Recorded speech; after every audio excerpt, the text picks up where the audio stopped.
Good evening and welcome to the Guilderland Central School District's Board of Education meeting. Tonight is November 18th, 2025.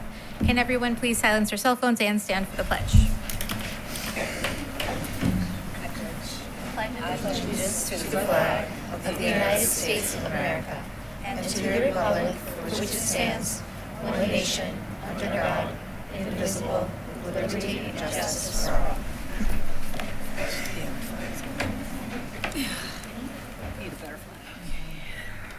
Okay, we'll start with our high school student representatives.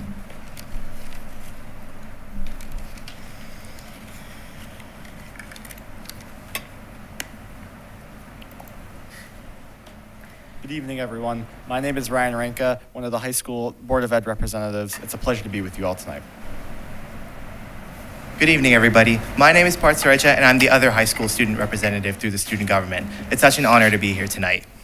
The first thing that we'll be reporting on is that as hard as it is to believe, we're already through quarter one, and we're halfway through semester one as well. Quarter one grades are now available on eSchool through the report card, as well as their teacher comments about the student. You can view this by logging into your eSchool data account and going onto the tabs and clicking report card. There, all your grades for the quarter one classes, along with teacher comments about the student, will be listed, and your total cumulative average for the quarter. Next up, winter sports started just yesterday, this past Monday. Winter sports includes things like basketball, wrestling, indoor track and field, and so much more. And I'm really excited to see where this winter sports season takes us. With that, I'll hand it off to Ryan. Here at the high school, our musical and performing arts scene has really been taking off in the past couple weeks. Just 2 weeks ago, we had our Guilderland players put on their production of Clue. It happened over 3 days. There were 3 very well-attended performances, and the audience seemed to really enjoy it. So congrats to all of those who were part of that performance. And also at the high school, our concert season is kicking off here very rapidly. Tomorrow will be our first concert of the year featuring the GHS bands here at the high school at 7 o'clock. And then on December 3rd, we are going to have our orchestras, and then December 10th will be our choirs. And so I hope all of you can make it. All concerts are free and open to the public, and they're a great way to support all of our musicians here at GHS. That's all we have tonight. Have a great night. Thank you. Then we'll jump into public comments.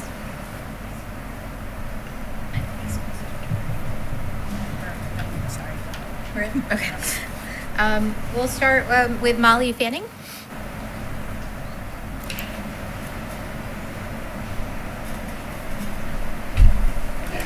Good evening. Can you guys hear? My name is Molly Fanning. I'm an English teacher here at GHS and the girls varsity golf coach. I am here tonight to ask the district to consider adding an assistant coach to our program. Girls golf began in 2019, so it is still a relatively young sport. While there has been massive growth among the Suburban Council girls golf teams during this time, we have not yet reached a point where adding JV teams is feasible. And so as our rosters grow, coaches are ultimately coaching numbers double the size that a varsity golf team should have. When I began coaching in 2021, I had a team of 8 girls ranging from 7th to 11th grade. The next year, this grew to 10. In 2023, we added 5 more golfers. This season, we had a record 16 golfers on the team, the most in the Suburban Council. I have had girls come out for golf who may have only been playing for a year or even less than that. I have always felt that I have to encourage newer players to be on the team in order to ensure our long-term success. Without a JV team for newer players, it falls to me to take on all skill levels. If they have caught the golf bug, I want girls in 7th through 12th grade to have a place to bring their passion and their talent. As I look to next season, it is very likely that my roster will only continue to grow as our team did not graduate any seniors. And not only do we have a very large team, we also have a very successful team. All 5 of my seasons as coach, we had no more than 2 losses, had multiple golfers qualify for individual sectionals, and have placed as a team in both our Suburban Council tournament and at sectionals. This year, we won our league tournament, had 5 golfers qualify for sectionals, and came in second at the sectionals team competition. In 2021 and 2023, we had 2 girls compete at the state competition. We have had a great deal of talent that has resulted in a highly competitive team.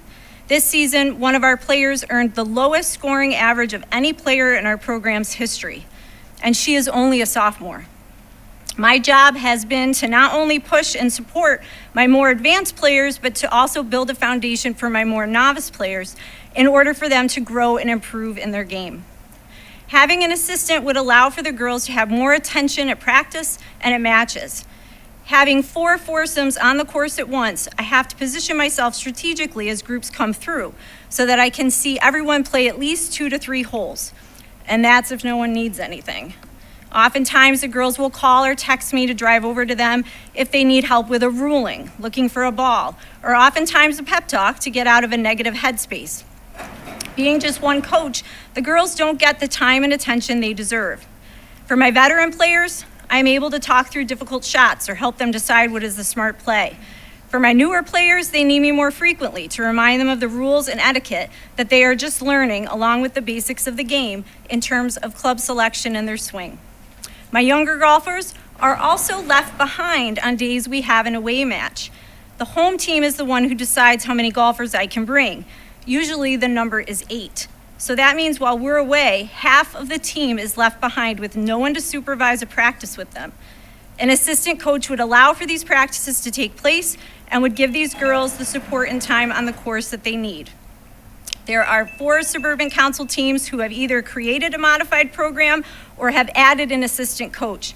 These teams do not have the large numbers that Guilderland has. The next largest team after ours has 10 golfers. So as you move forward with this year's budget, I hope that you will strongly consider approving funding to add an assistant to the girls' varsity golf team. Thank you. Great. Thank you.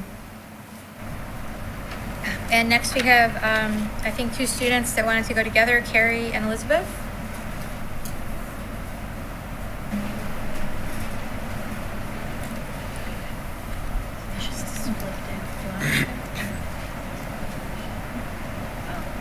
You can lower it. Oh, there you go. Hi. It would help our coach a lot if we had another person helping with the growing team. This year, we had 16 girls, and that's a lot of people. We also had 5 girls on our team qualify for sectionals, which has become more challenging to do as the qualifying scores has been set higher this year, or lower in our case. And there are for sure going to be more people who will qualify next year as we keep growing and challenging ourselves to be the best golfers we can be. And we could be if we had an assistant coach who could help us to schedule more practices and matches. With more consistency with practices, we can grow stronger as a team and as individual players. As a freshman, with this being my first year on the team, I'm constantly looking for ways to improve my golf game. Coach is extremely helpful in growing my skills. However, with 16 girls to instruct, it's hard to get a lot of one-on-one time. This can also be difficult for girls who don't take lessons outside of Guilderland Golf. Sometimes you need another opinion to work through an obstacle in your game. With another adult around, it would be possible for practice to become more productive, and we could also have someone around for support and encouragement. The extra assistance can make a world of difference for younger golfers, especially as our program grows in the coming years. Joining the team last year as a freshman with little to no experience, it really benefited me a lot to have structured practices and drills to help me improve my technique. However, when the team would go to away matches 2 to 3 times a week, I would find myself lost on how to practice. Many of our newer girls don't have that guidance from a coach or clinics, making it more difficult for them to practice and improve on their own. Having an assistant coach would allow JV players to practice as a team while the others are at an away match. This way, the varsity players are able to gain more on-course experience while the JV players are building up to a higher competitive level to drive our team forward in the future. Golf is a really difficult sport. As awesome and fun as it is, there are some rounds where it seems like nothing is going your way. It's times like these that hearing an encouraging word from Coach can be extremely beneficial. She can pull us out of our heads, reminding us to focus on the next shot. As our team grows larger, it can be difficult for her to circulate to all the groups frequently. This means that some golfers, especially those with less experience, can struggle to bounce back from a bad hole. An assistant coach would be able to check in with groups as well as lifting spirits often enough for us to play better. As supportive as we are towards each other, sometimes we need to hear from Coach that we can't let the bad shots get in the way of our good moods. Girls golf is a rapidly growing sport as of right now, gaining interest from people who want to play competitively or people who just want to learn. Our girls team was established recently, and over the years, many of our teammates have gone on to play golf in college. 2 of our teammates who left most recently play at D1 and D3 schools for the golf team. The team, when they played, was half the size it was now, giving them more opportunities through the ability for the coach to give them the attention and teachings they needed to personally excel in the sport. Currently, our team consists of 16 girls, which reduces the likelihood of equal opportunities, as obtaining personal coaching is more challenging due to the larger number of us. Getting an assistant coach would help with this, allowing for more girls, specifically ones who are new to the sport, to be more successful. To sum everyone's points up, we would really appreciate an assistant coach, and we believe we qualify for one. It would benefit our players, our coach, and any new girls who may join our team and join in our future seasons. Our team is only getting bigger, which makes all the more reason an assistant coach is necessary. Thank you for your time, and please consider our team's request.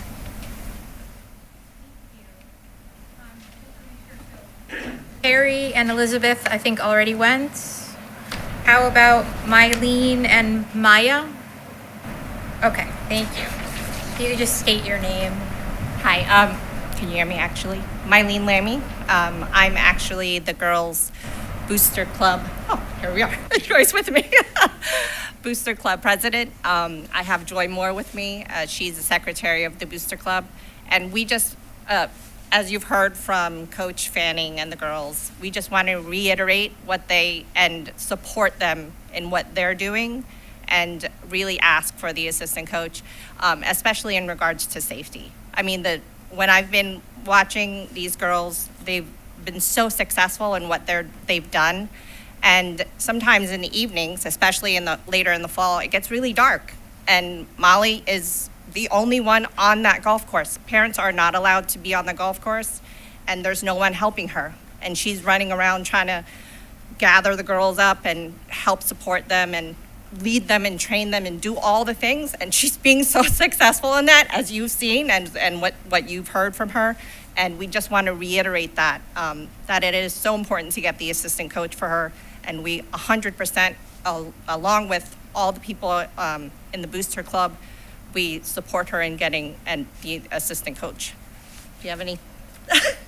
And Joy will reiterate the same thing. Thank you. I do have one question before we move on to varsity hockey. Molly, I don't know if you mentioned it, but do other schools have assistant coaches? There are 2 schools that have developed like a modified program. So, more novice golfers get together. It's a boys and girls thing, but and then there's two teams that have assistant coaches. Okay. So 4 right now. Okay. But again, one of those teams has 10 players, while we have 16 players. That's the next biggest. Gotcha. Okay, thank you. All right, now we will move on to Mia Sullivan.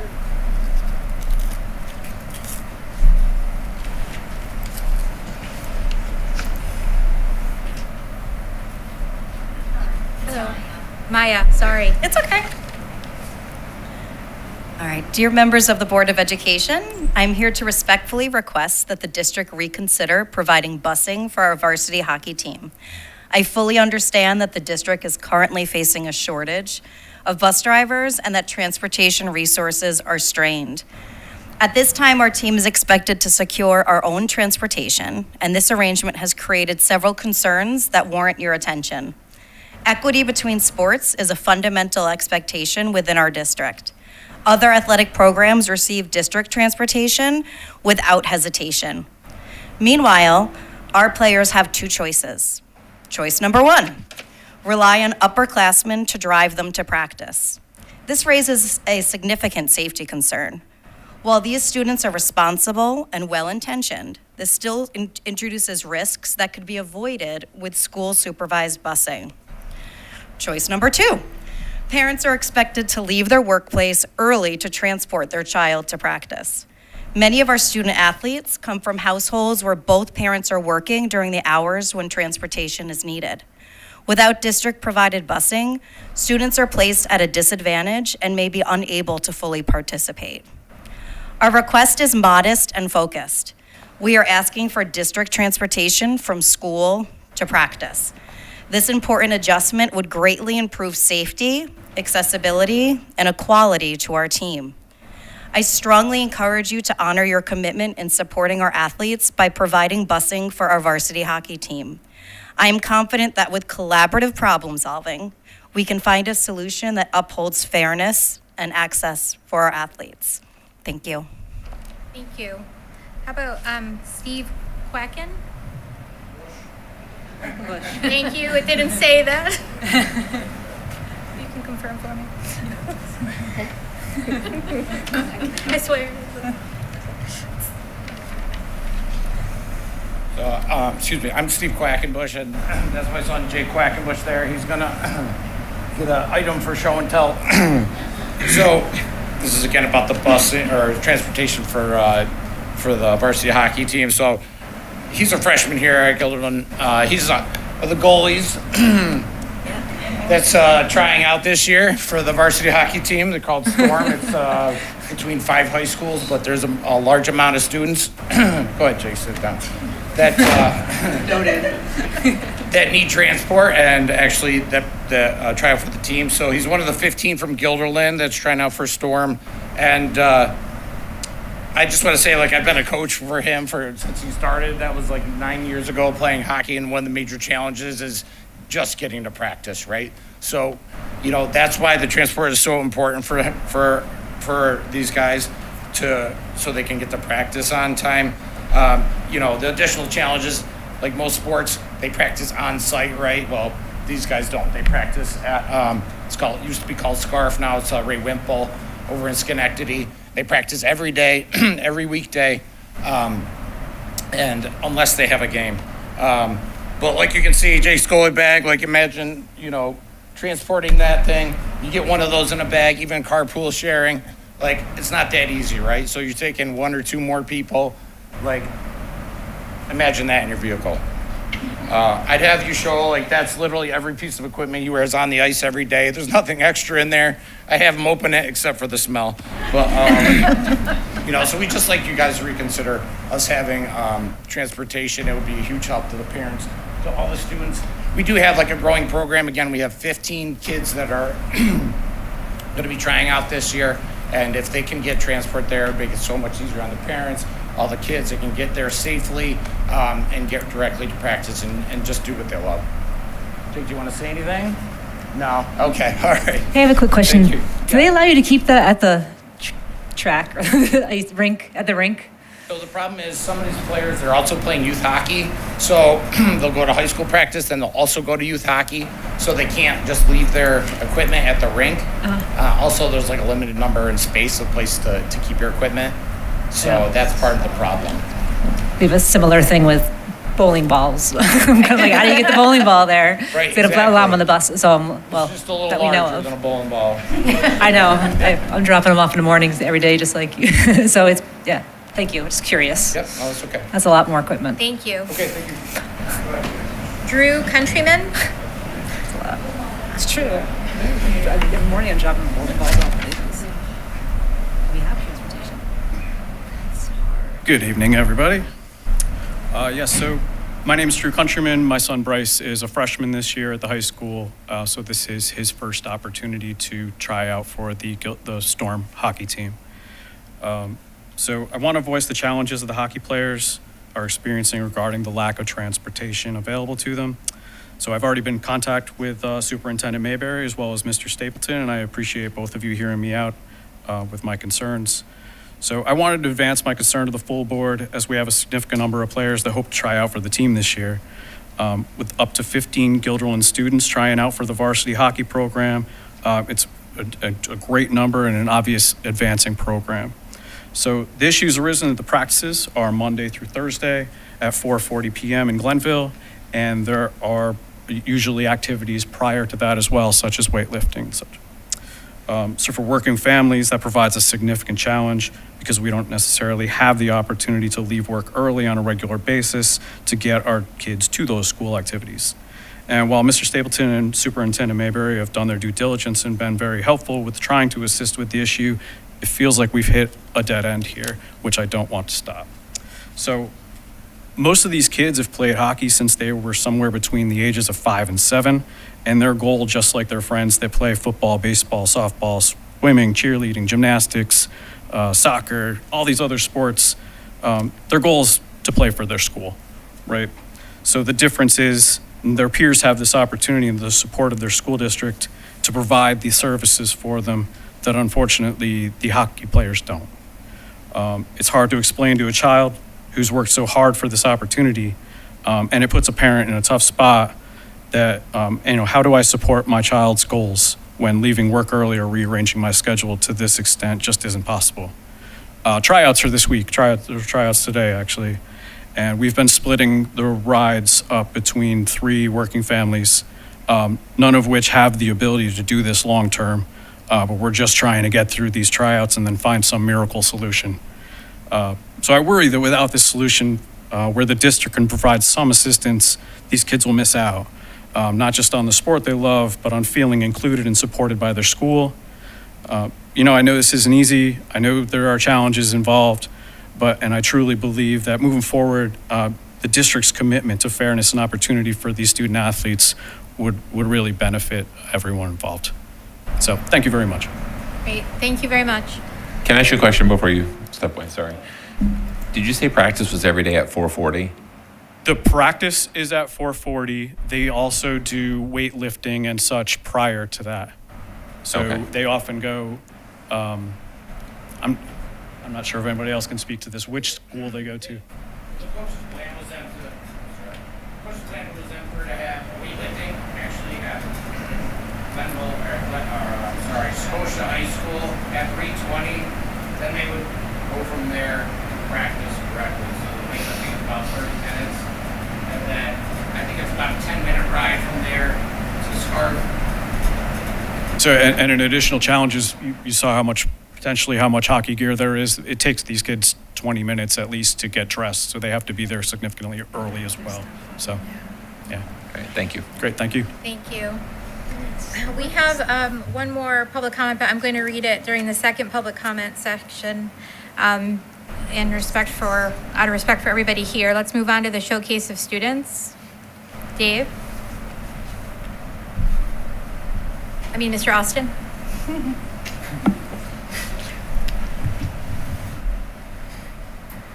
Hot topic tonight, athletics. Yes. All right. Well, it's the end of the fall season, and I'm here, so that means I've got some great news to share. Tonight, I wanted to share with you some special accomplishments from our student athletes from this past fall. I want to recognize our team, as we usually do, our team sectional champions, and as well as our NISFA qualifiers from the fall. So the athletes you'll see are some of the best in their respective sports in Section 2 and some of the best in New York State, so certainly worthy of celebrating. So to those athletes and coaches, many of whom are behind me, we're super proud of you. It's not easy going up against the best of the best in the Suburban Council and in Section 2 and in New York State, but you've displayed incredible drive to be among the best in your sport. You've shown that the state of Guilderland athletics continues to be strong, and it will be for the foreseeable future. I'm confident in that. So I'm going to recognize some individuals here and some teams. I asked if you're here, and I call you out if you kind of stand over here to my left. I'll embarrass you for just a little bit, I promise. We'll start with Unified Bocce, led by head coach Allison Relia. Is there any Unified Bocce athletes here tonight? I know coach couldn't be here. I'm still going to recognize them if they're not here. 2025 marks the third official season for our Unified Bocce program. We've got 28 players who competed all season. They navigated gameplay on multiple types of playing surfaces, faced great competition all season, and had a winning record of 3-1. The success we had during seasonal gameplay seeded us well for playoffs. They competed in the Black Division in the culminating event on October 30th at the Italian American Community Center, defeating Niskayuna, Amsterdam, and Hudson Falls. Guilderland won 5 of 7 games, having a tie for first place. It would come down to the last match to determine who would place first or second. And Guilderland won the final match, securing first place for the Unified program. So congratulations to Guilderland Unified Bocce.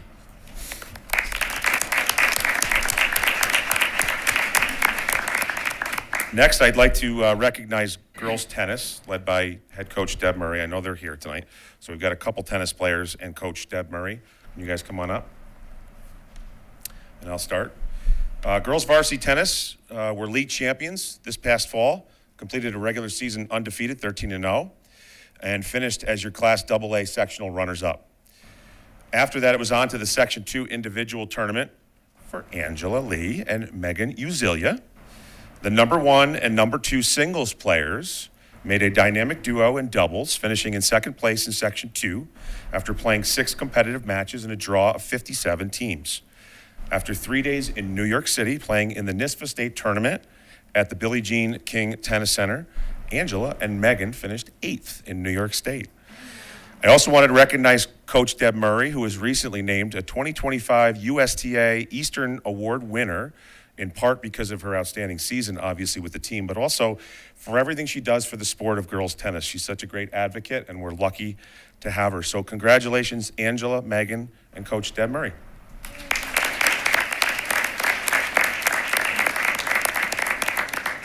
We'll do a picture at the end. I might call you back up. Yeah. We'll move on to boys golf. I want to recognize Tim Esme. I saw Tim back there. Come on up, Tim. Timmy finished an outstanding senior season by qualifying for the state championship for the second time. He will join 8 other Section 2 golfers at the state tournament in June. Timmy was a first-team All-Suburban Council selection this year, finished tied for 3rd in the Class A sectional tournament, and was our team MVP for this season. Congratulations, Timmy Esme, and best of luck in the state tournament. Next, I'd like to bring up both our cross-country teams, boys and girls, led by head coaches Julianne Scanlon, Dave Kozier, and staff. Come on up, both boys and girls. You're well represented tonight. Got some space up here for you.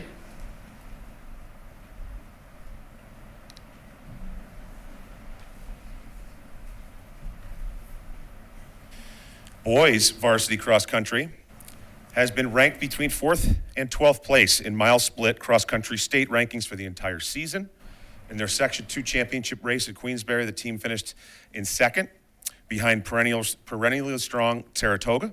On the strength of their season, the team has been invited to run at the Federation meet on Saturday against the best teams in New York State. So congratulations to the team, and we also wanted to recognize Joe Kozier. Joe, give a wave. Joe qualified for an individual entry to the NISFA State Cross Country Championship by placing 5th at the Class A sectional race at Queensbury. So he qualified for the state race just a week later at the same place, Queensbury. And he would place 13th at states in a race among the state's best runners. He received recognition and a medal for finishing in the top 20 at states. Congratulations to Gilderland Boys Cross Country and to Joe Kozier on an excellent season. And best of luck at Federations. And the girls cross-country team, they're ranked 3rd in New York State and 29th in the country. During the regular season, this team became the first Gilderland girls cross-country team to have an undefeated season in the Suburban Council. At Class A sectionals, the girls placed 3rd in an absolutely loaded field. The girls, like the boys, also received a bid to run in the New York State Federation Championship this weekend to compete against the best teams in New York State. We also wanted to recognize Addison Velacoop. Addison, give a wave. There's Addison. Addison did well at Class A sectionals to qualify for the state championship meet at Queensbury, and she crushed it at that meet. She set a school record on the course and placed 3rd overall in New York State. Congratulations to girls cross country and to Addison Velacoop. Nicely done. And we'll call you back up momentarily for a picture, okay? Thank you.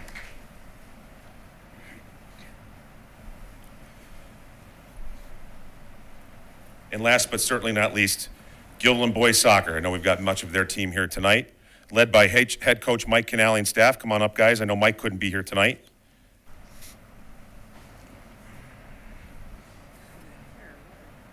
Gilderland Boys Soccer played their best soccer at the most important time of the year. The team entered Class AAA sectionals, seeded number 4. In the opening round, they defeated Colony 1-0 in overtime. In the semifinal, they upset number 1 Shaker in penalty shots. And in the Class AAA sectional championship, they defeated number 3 Shenendehowa after 11 rounds of penalty shots to be crowned sectional champions. I can't remember, but it was like from like penalty shot number 3 to like number 10, we had to score, essentially something like that. And the boys did it and prevailed in the 11th round to be crowned Class AAA sectional champions. But the team was not done. They advanced to the regional final game against Elmira, and the team went to overtime yet again. So that's 4 straight games of overtime. These guys are, I think, still gassed, and rightfully so. Much like the previous 3 games, the Dutchmen prevailed, beating Elmira by a score of 2-1 in double overtime. The team advanced to the New York State Class AAA semifinals this past Saturday, where they ran into an outstanding Fairport team. I mean, it was really evenly matched the first half, and Fairport got away with it a little bit in the second half, but they were very, very, very good, as that happens when you run into and you advance that late into the postseason. And although the Dutchmen lost the game 4-0, they played hard and made us proud. The trip to the semifinals was the second time the Dutchmen have advanced to the New York State Final Four in 3 seasons. So that's just incredible. So congratulations to Coach Canale and the boys soccer team. Well done. And how about, instead of having you guys head back to your seats, we do some pictures, and I know this is always awkward because it's tough to kind of get you in there.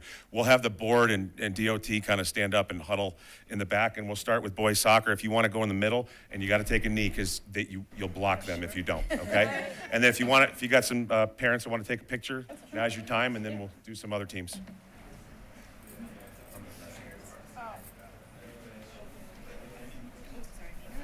Are you the one that had the Aang Airbender?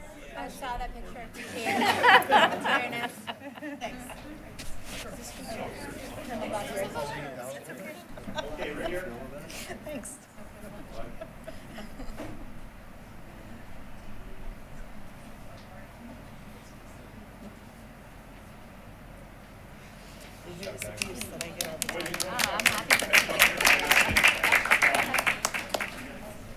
You can do that anytime. Even worse now. There's 3 of them. You're so skinny. I need to feel your presence. Same thing, gonna have to be tight, guys, okay? What do you want to do, boys? Take a knee, girls are in the back row behind them, but kind of crouch. Oh, yeah, good.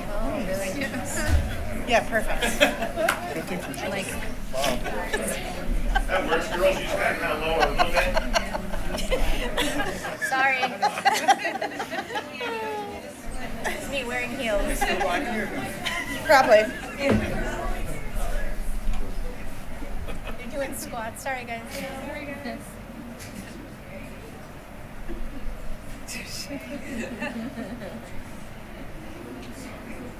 Okay. I know they're doing like. Good job, guys. All right.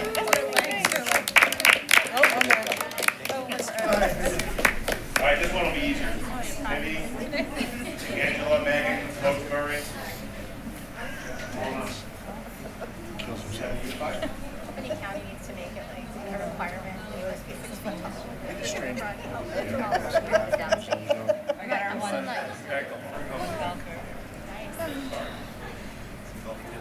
Golf tennis?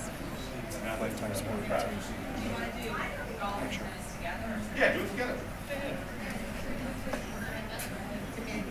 You just gotta kind of crouch a little bit. Sorry, Deb. Just crouch a little bit.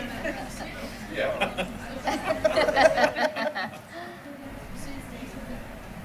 Thank you. So I'm 5'1". Sorry. So small. I know.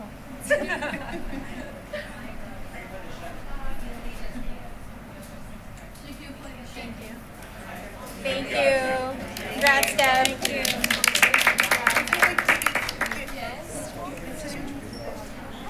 So.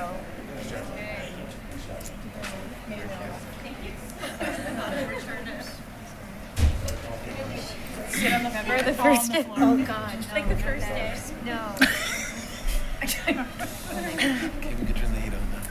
Okay, God, what is next? Okay.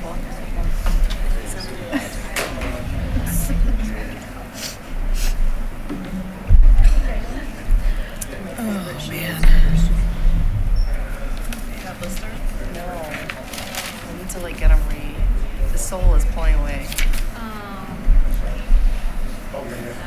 I love a flip flop.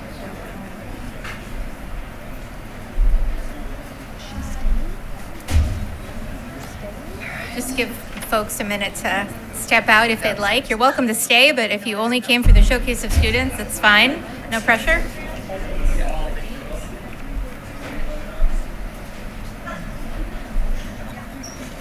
Or have you staying the whole time? Yes, that's why I make it more Faces. athletic. Gotcha. Could have brought snacks. Bring those hockey sticks, Okay, like, on the morning bus? Well, my daughter had to for field hockey. You can't It's hard to bring get a that ride stuff on. for her. Okay, so now we're going to move on to the athletics program report. It's not just school thing. When Dave is available.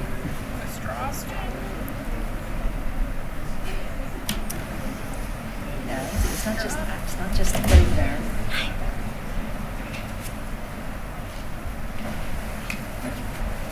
It's you again. Kind of ironic, I'm doing an athletic presentation and all my athletes just took off.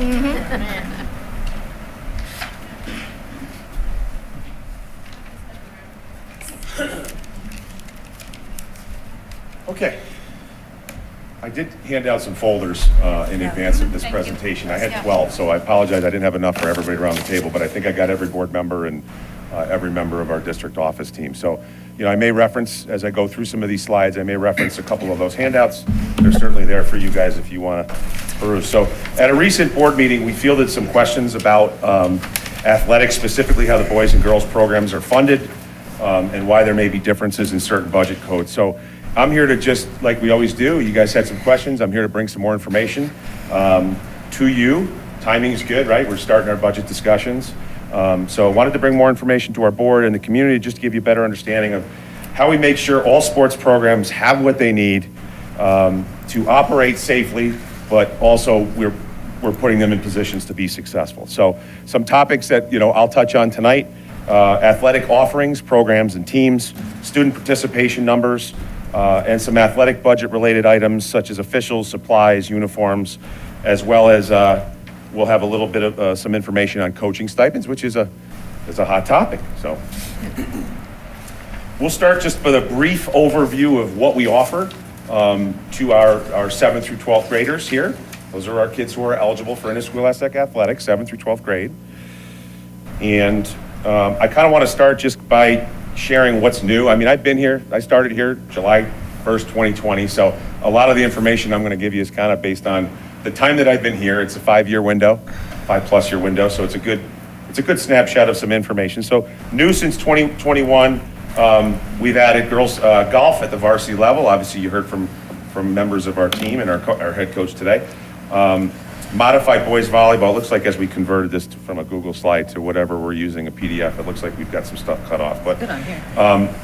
it's program-wise, we've added girls golf varsity, we've added girls wrestling varsity, girls flag football varsity, and unified bocce, which is co-ed. What got cut off there is teams. We already had a boys volleyball program, but we added a level of play, which is the modified 7-8 level for boys. So they're going on, they just finished their second season, so it's been a success so far. I'll kind of, give you a breakdown of offerings in each season, and I'll just leave it up there. It kind of shares what sports we offer each season and who they're offered to. Some of our sports are offered to both genders, and some of our sports are offered to single gender. But I wanted to point out, as you look at the fall offerings, even in sports like football, primarily that is you're going to look at your roster and you're primarily going to see male student athletes on that team. But we've had females participate in football before, and they're eligible to do that via the mixed competition process, which is outlined by our state education department. And same thing if you go down the list and you look at game day cheer, also a sport that, if you look at the roster, predominantly female student athletes, but males are eligible, and we've had males participate on that team in the past, since I've been here as well. And the winter, there's your offerings there, and kind of, obviously basketball both. Bowling is boys, but we have females who participate on the bowling team via the mixed competition. Indoor track and field for both. Ice hockey for boys, but we've had females play on this team before via mixed competition. Wrestling, like we said earlier, we've added a varsity girls wrestling program. So it's there, the data's there. I know we're on a tight time window, so I don't want to go too much into detail, but you can see in the winter, we've got eight program offerings for boys, 7 for girls, and in the previous fall, 9 Seven something, was it? Okay. 6 and 9. And then lastly, the spring, baseball, softball, tennis for girls is offered in the fall, for boys is offered in the spring. Lacrosse, outdoor track and field offered to both genders. Girls flag football, new, that's a spring offering. And unified basketball, co-ed. So overall, there's your breakdown of programs. And again, each sport offered is a program, all right? So football, that's a program. Basketball, that's a program. We'll get into teams in the next slide, but each sport that we offer is a program. And you can see we offer 21 programs to our female athletes, 19 to our male. Where they're different, girls programs has fall cheer, winter cheer, field hockey, gymnastics, and flag football now. Those are all unique to the females, and then unique to the boys. We have football, bowling, and ice hockey. With some of those having, mixed competition is something that some students can go through to earn an opportunity to participate. So that's your difference in programs, all right? All other programs offered other than the ones I just mentioned are offered to both genders. And next, you've got your team overview. So the previous slide was each sport is a program. The team, each level offered is a team. So varsity, team, JV, team, Mod 9 team, freshman team, modified team. So again, fairly similar. Some notes. Football is a sport that offers 5 levels in the fall for boys. We actually separate our modified athletes for football. We have a separate 8th grade team and a 7th grade team. So that's our only sport that offers 5 levels currently. And then you look at their compare, right? Girls flag football in the spring, they have 1 level. They're a brand new program, growing program. So there's a discrepancy there. Wrestling right now, we offer 3 levels for boys, 1 for girls. Golf, we offer 2 levels for boys, 1 level for girls. But when you look at some of the programs offered for girls, but not for boys, fall cheer, winter cheer, field hockey, it does balance out for the most part, which is why your numbers here almost landed in the same spot. Let's shift to participation numbers.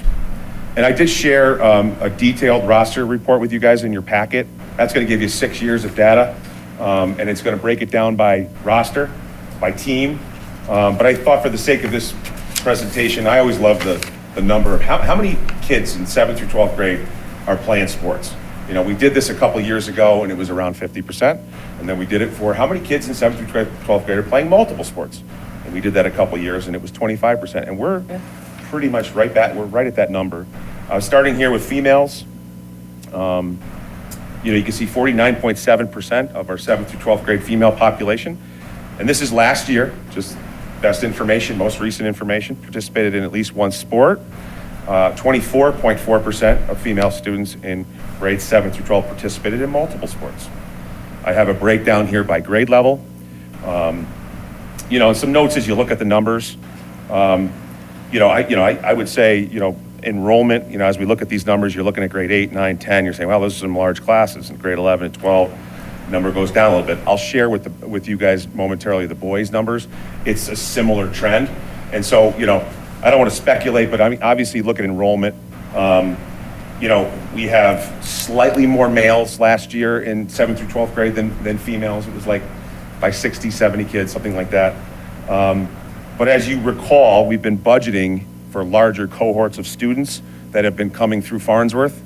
I want to say within the last few years, we went from 14 homerooms to 16 homerooms. We had large groups coming through. Some of these groups are now in the high school. So, I look at that, those 8th, 9th, and 10th grade classes, and I know just by looking at those numbers that that's likely our larger cohorts of kids coming through. So I certainly wanted to note that. But obviously, as kids get older and they advance to 11th grade, 12th grade, some of our sports at that time become very selective, right? Some of our sports, you're advancing and you're trying out for potentially a varsity level team. Maybe there's, you go from 2 modified teams or a mod and a mod 9 team to a JV team, and now you're on the varsity tryout, and it's a selective process. So that could have something to do with the dip in numbers, but I certainly think enrollment is a big factor in that. But at the end of the day, some students also as they advance through their high school careers, they like to focus on academics as well. So I think all those are factors on kind of why the numbers are where they are. Now we go to the males. 55.8% of male students in grades 7 through 12 participated in at least 1 sport last year. And 29% of male students in grades 7 through 12 participated in at least multiple sports. You're going to see the breakdown here by grade level. Again, I asked you to look at that grade 8, 9, and 10. Just like the girls' numbers, we have large cohorts here for boys. And again, it's those groups that are moving through and they're at the high school now.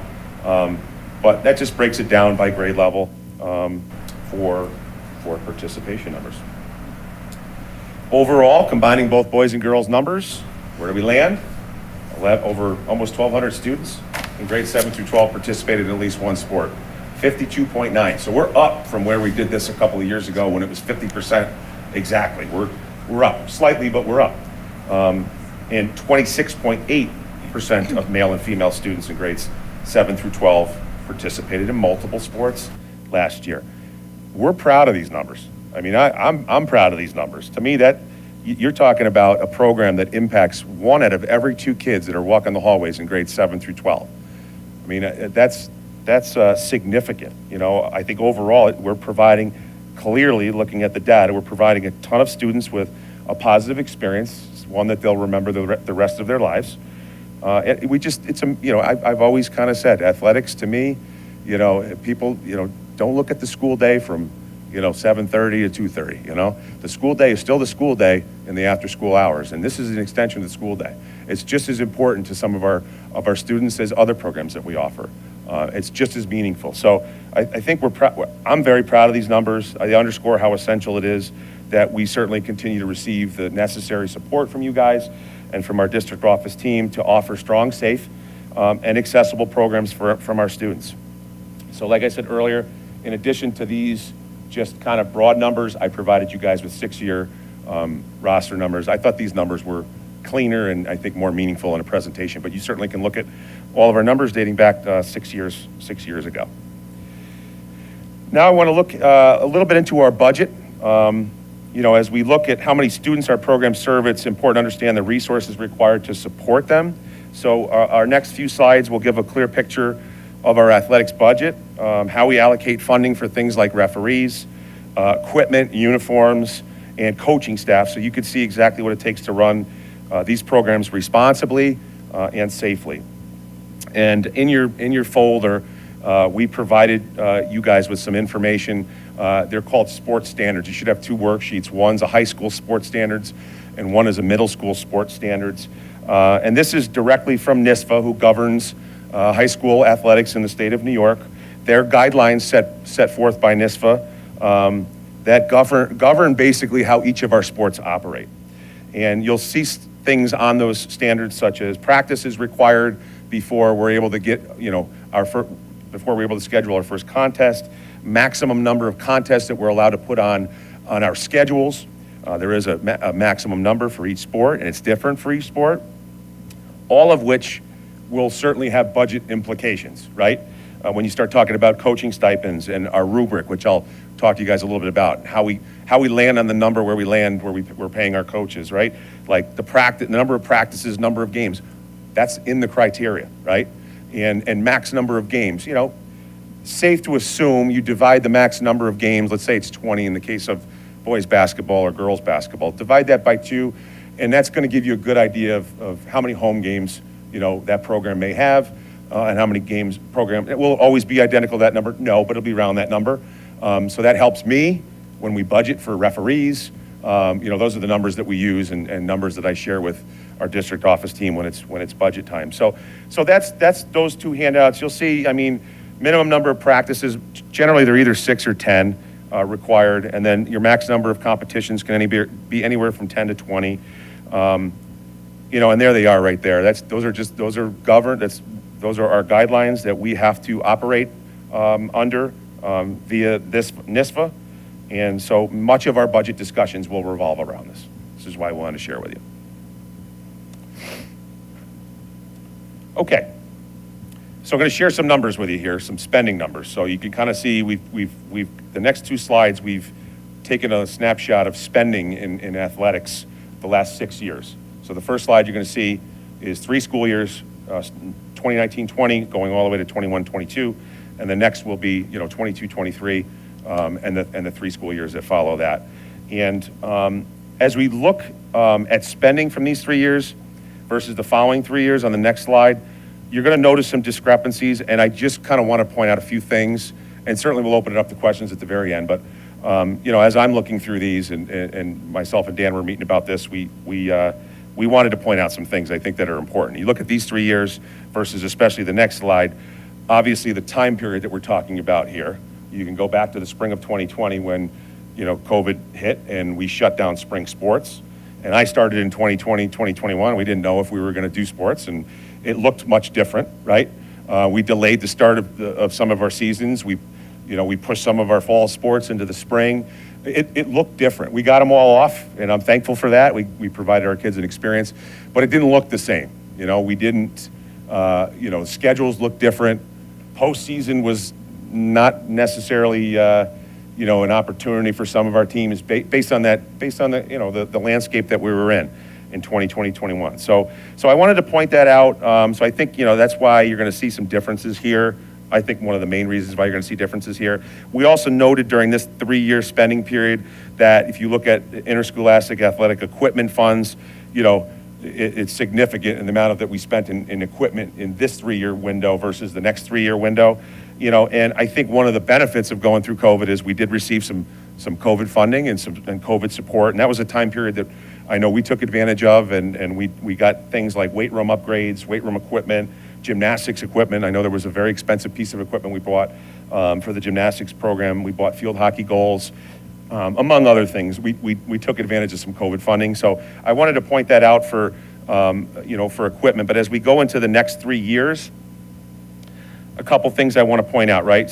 If you're looking at student accident, for example, right? You look at the boys' amount budgeted and the girls' amount budgeted. There's a difference there, right? And the reality is there's a difference in insurance costs, right, for male sports versus female sports. And the driving factor is the sport of football, a high contact sport. So we certainly want to point that out when you're looking at that area of this 3-year window. And then the next is general supply. I mean, you could say the same for the previous slide as well. I think if you combine the 6 years of spending, you're looking at a number close to $60,000 in difference, $60,000 to $65,000 of difference in what we spent in general supplies for male sports versus what we spent in general supplies for female sports. And I'll just put this out there. What is general supplies? General supplies is anything from uniforms to game balls to scorebooks. I mean, anything that we need, at minimum to operate a program.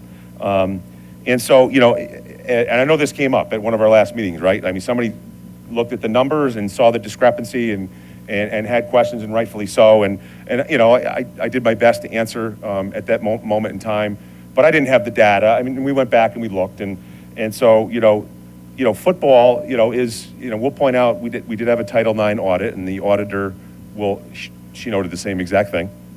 But in order to operate that sport safely, we are required by law, all right, to turn our equipment in at the end of each season. It's called reconditioning. So when you hear me say reconditioning, what I'm talking about is by law, at the end of each football season, we box up our football helmets, we box up our shoulder pads, and we send them into our reconditioning vendor, and they inspect that equipment, right? You're talking about a high contact sport. We need to make sure that equipment is safe before our players put them on the following season. So that's what I mean by reconditioning. So they have to be inspected yearly to ensure they're safe to use, and that comes at a high cost. That cost is only going up. I can tell you, I've done this for 12 years. That cost is only going up, much like many other things.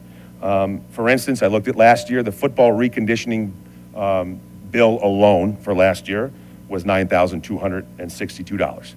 All right, that's just in 1 year alone.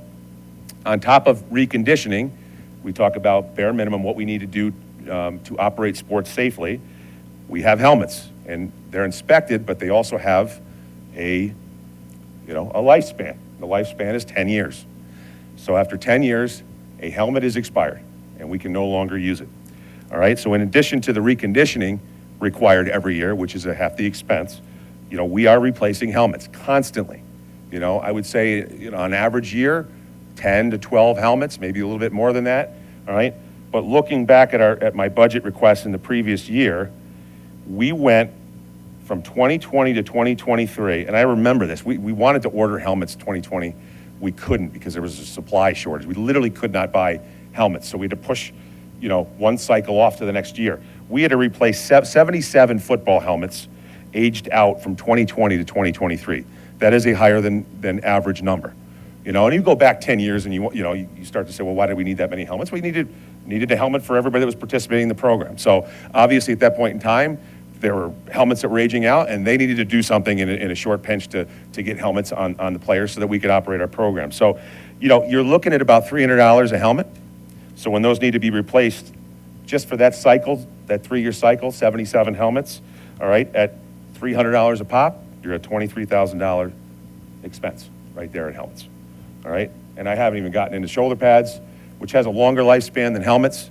It's not necessarily a 10-year time span, but it's still something we got to keep an eye on based on inspection reports, and those run from like $150 to $180 a pair. So as you look at these slides, I thought it was important to note some of those things because if I'm looking at these, I've certainly got questions. But if you factor in, in regards to general supply, which I know was a question we got, if you're factoring in reconditioning costs and helmet replacement costs, we're well over the $60,000 difference right there between the $23,000, helmets that we purchased. We actually pulled data from our reconditioner, which is Rydell. That's who we use to recondition our equipment, our football equipment, and purchase helmets. And we have spent nearly $70,000 on the reconditioning and the football helmets since I've started here. All right, so you look at the $60,000 to $65,000 difference here in the 6 years, I can automatically point to, well, if you factor in the football, bare minimum what we need to operate safely, that's going to cover much of that discrepancy, all right? So I wanted to point that out. But we will continue to move on with budget-related stuff. We also received some questions about uniforms and how do we do that and how do we know which ones to buy and when we buy them. So we just pulled data again since when I started. And in your folder, I gave you a full uniform rotation. It's a guideline for me. It's basically to ensure that we have a schedule. And some years we might be in better shape than others. So, we're able to maybe hit all guidelines. And some, if we're not, we push those to the following year. But, overall, you could see, it's fairly equitable in number of uniforms purchased since 2020, 2021. 22 for girls, 20 for the boys. But again, the rotation will kind of show you there's a system in place to make sure I'm not buying uniforms for a team that I bought for 3 years ago and I haven't bought the other. Like I'm not going to buy boys soccer uniforms twice before I buy a girls soccer uniform. All right, and the way the rotation's set up, we're using those uniforms for about 5 to 6 years. Again, guidelines. And unfortunately, sometimes, right, you get new uniforms for varsity. Where do the varsity uniforms go? They go down to JV, and then they're passed down, and then they're passed down. And unfortunately for our modified kids, they're often getting uniforms that are, 15 years or older and not sized properly for 7th and 8th graders. So if you look in the rotation, we don't have a modified rotation uniform schedule. We take care of them on a need-by-need basis, and I do my best to address them as we have, if we have resources to do them. So underneath each year, I've indicated what modified level team we've been able to purchase for. So that's some uniform information. And then kind of as we continue with the budget discussion, we've mentioned this before, but we wanted to put this in a couple slides. The district did have a Title IX audit, and Title IX is a federal civil rights law that prohibits sex-based discrimination in any educational program, ensuring equal opportunities in things such as athletics. We had an outside group from Questar, BOCES come in, and they took a look at some of the information I'm sharing with you over a 3-year time period. They looked at things like equipment, supply, uniforms, coaching compensation, number of games, quality of facilities, just to name a few. And, the good news is, and again, we're a couple years removed from this audit, but not a ton has changed since then. And the good news is overall it was a pretty clean audit. Deeming our girls and boys athletic programs relatively equitable for the 3 years of data that they looked at. And it is a 3-year window, I will say that. So if they're looking at uniforms for 3 years, like I know they mentioned expenditure for girls' sports uniforms was higher in that 3 years. Well, if you look at it, I'm willing to that, like I just shared with you in that slide, if you looked at a 5-year window or a 6-year window, that discrepancy would likely level off, all right?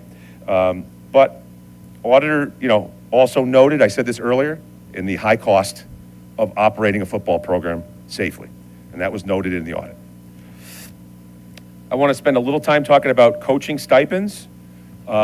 These are determined by our GTA contract. There is a rubric defined up to 10 criteria. It's quite comprehensive, and it can be found in Appendix E of the GTA contract. And, you know, the rubric is based on the following criteria. And for each criteria, there's a 1 to 5 point scale, and I'm not going to spend all of my time up here tonight telling you how you get to each of those points. It is in Appendix E, like I said, in the GTA contract.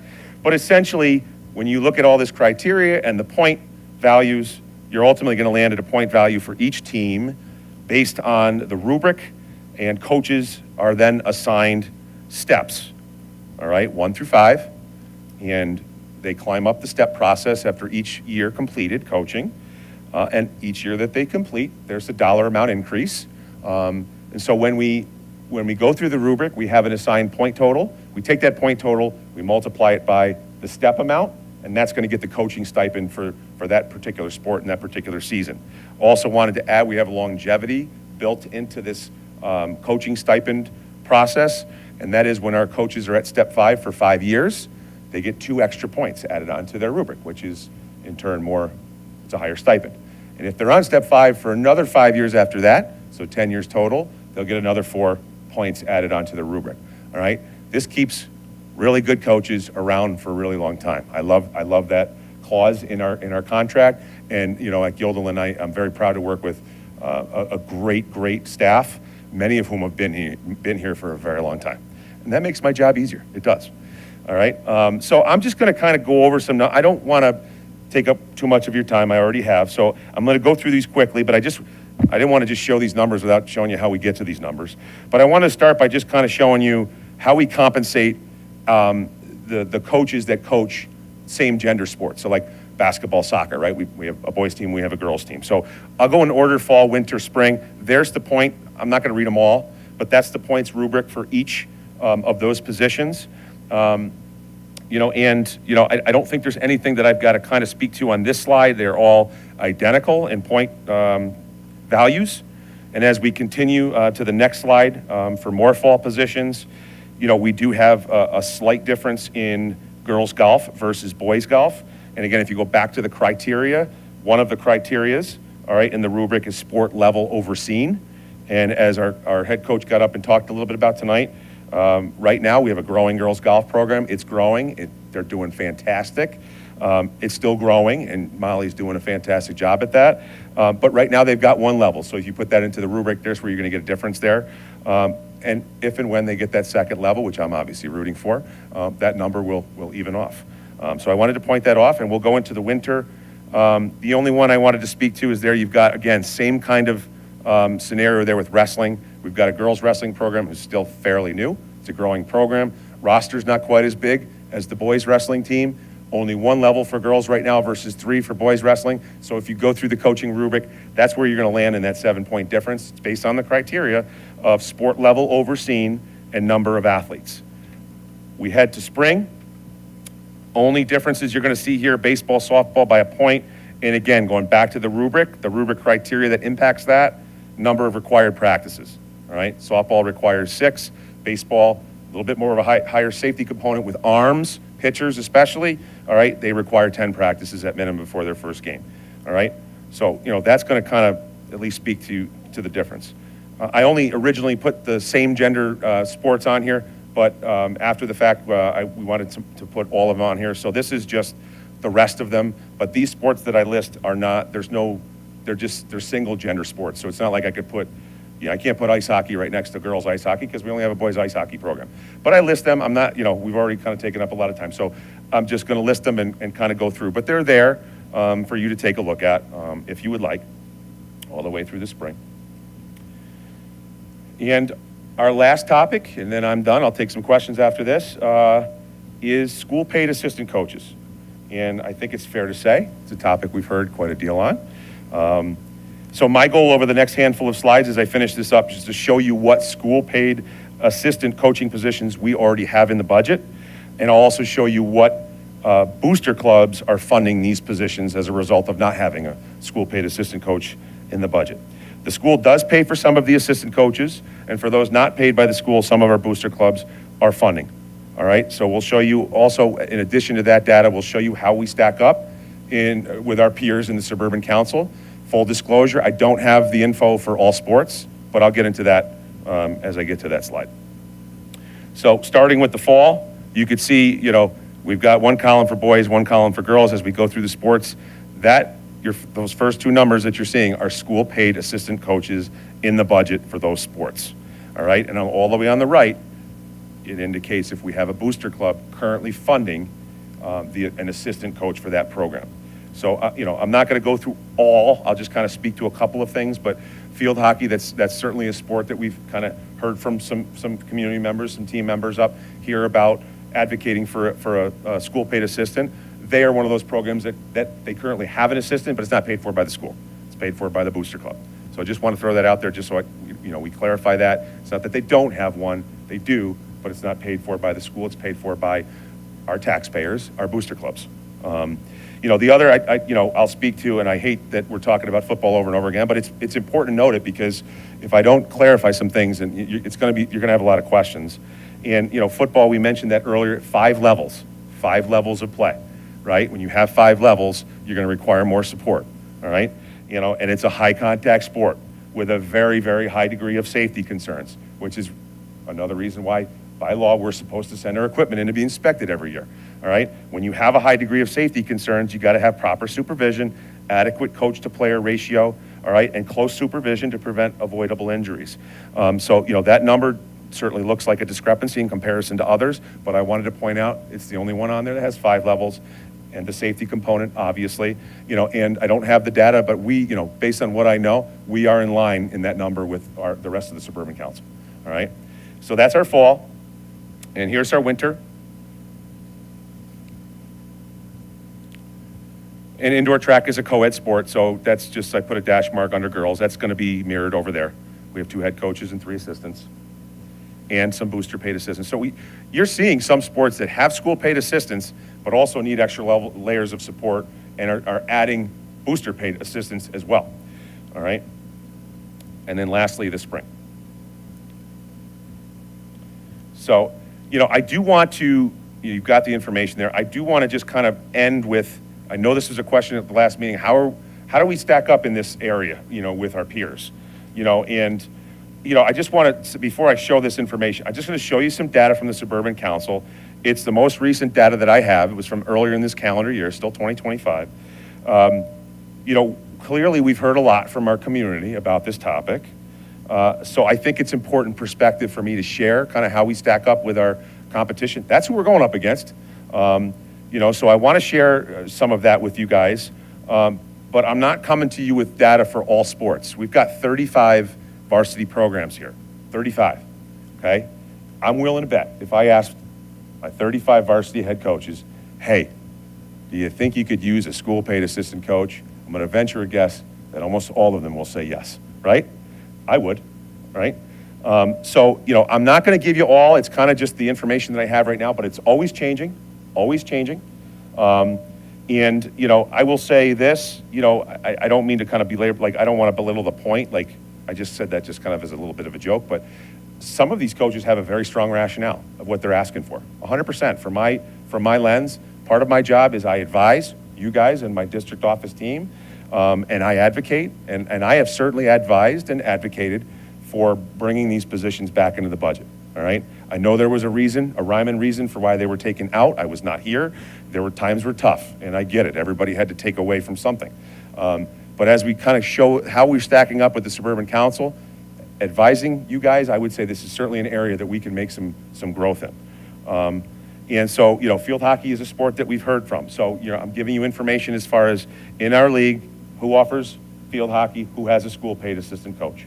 Based on data that I got earlier this calendar year, Guilderland and Niskayuna are the only field hockey teams in the Suburban Council that do not have a school-paid assistant coach in their budget.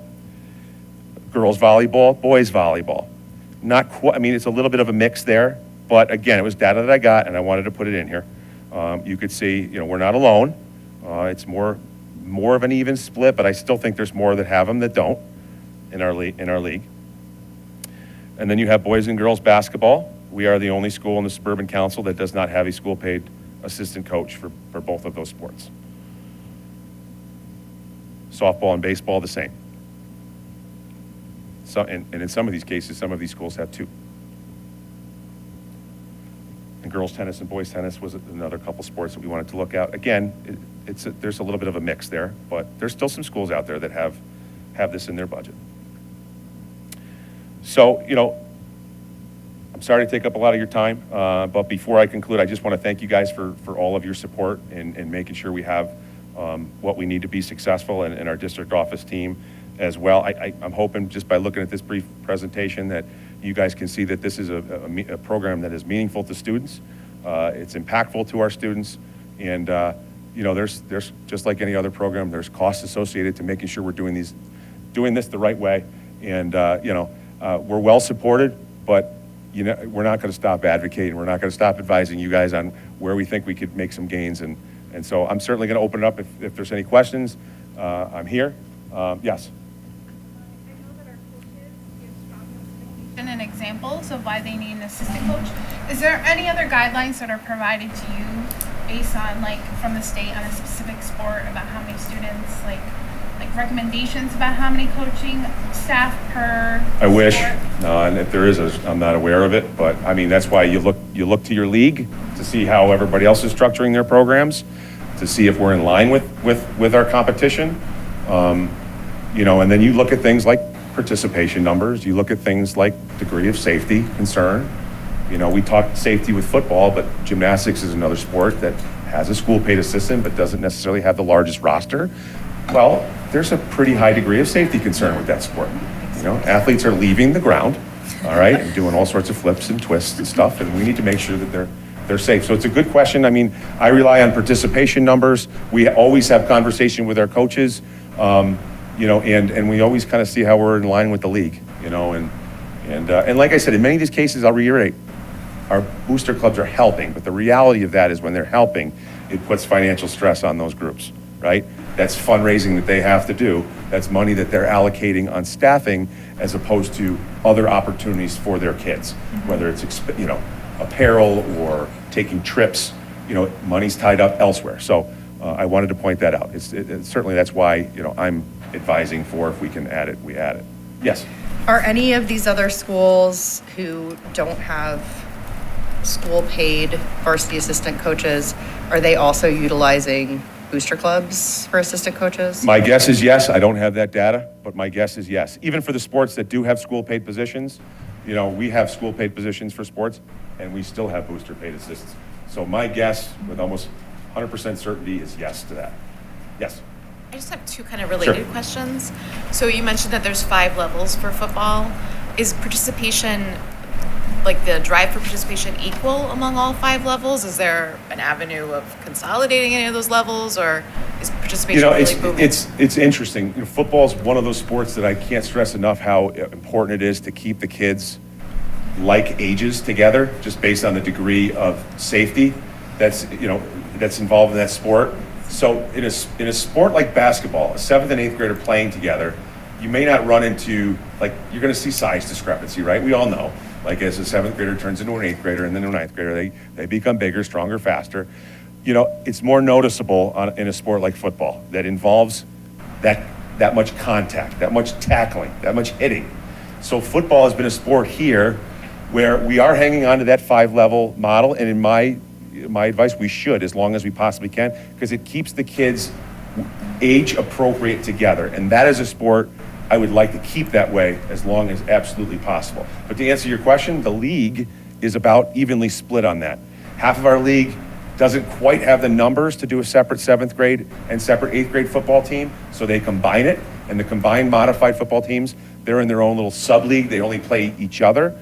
And we have about half of our teams that have enough roster participation numbers to separate them, like Guilderland, and we do so when we have a football game on Tuesday, the 7th graders will stay home and they'll play the Ballston Spa 7th graders. The 8th graders will go to Ballston Spa to play them on the same day.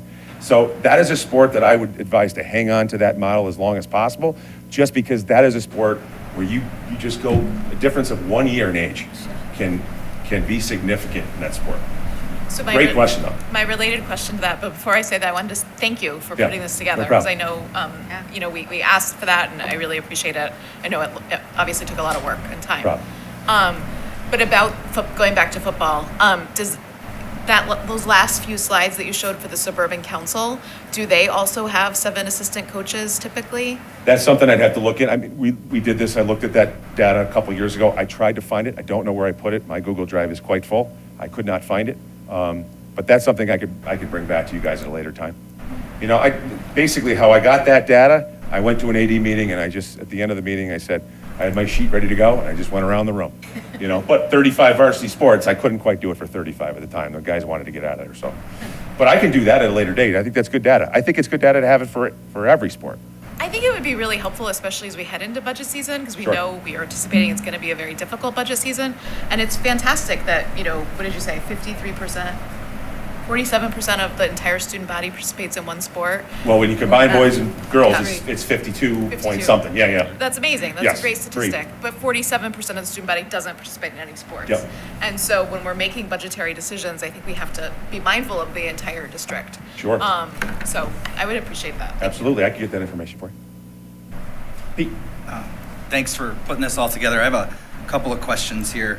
You mentioned that there are guidelines for the maximum number of games. It would be helpful to see, are we at maximum for everything, like our peers, or are we slightly below? Obviously, those are questions that are important, so the number of competitions per team, things of that nature. Yeah, good question. We pretty much are. You know, when you're at the varsity level, you're coaching a varsity program, you are jam-packing your schedule as much as you possibly can based on those numbers. I'd have to do a deeper dive on every single team, because some of those sports are a little bit, like wrestling and cheer. Like wrestling will have a dual meet, but they'll have a weekend, so it's points-based. Regan knows it better than me. I'm not a wrestler, but I'm not quite as confident in how they feel. That's points-based, but I know, from experience, obviously coaching, we looked at those numbers and we made sure we filled our non-leagues to get to that number, and then some. Then we'd have some scrimmages at the beginning of the year, which do not count towards your maximum number. Now, the modified, what's good about the modified standards, we're in such a big league, for the most part, our league schedule fills the maximum number of contests for our modified sports, just by going through the league schedule. So those are sports that we're typically not scheduling non-leagues for, because we don't have room for them.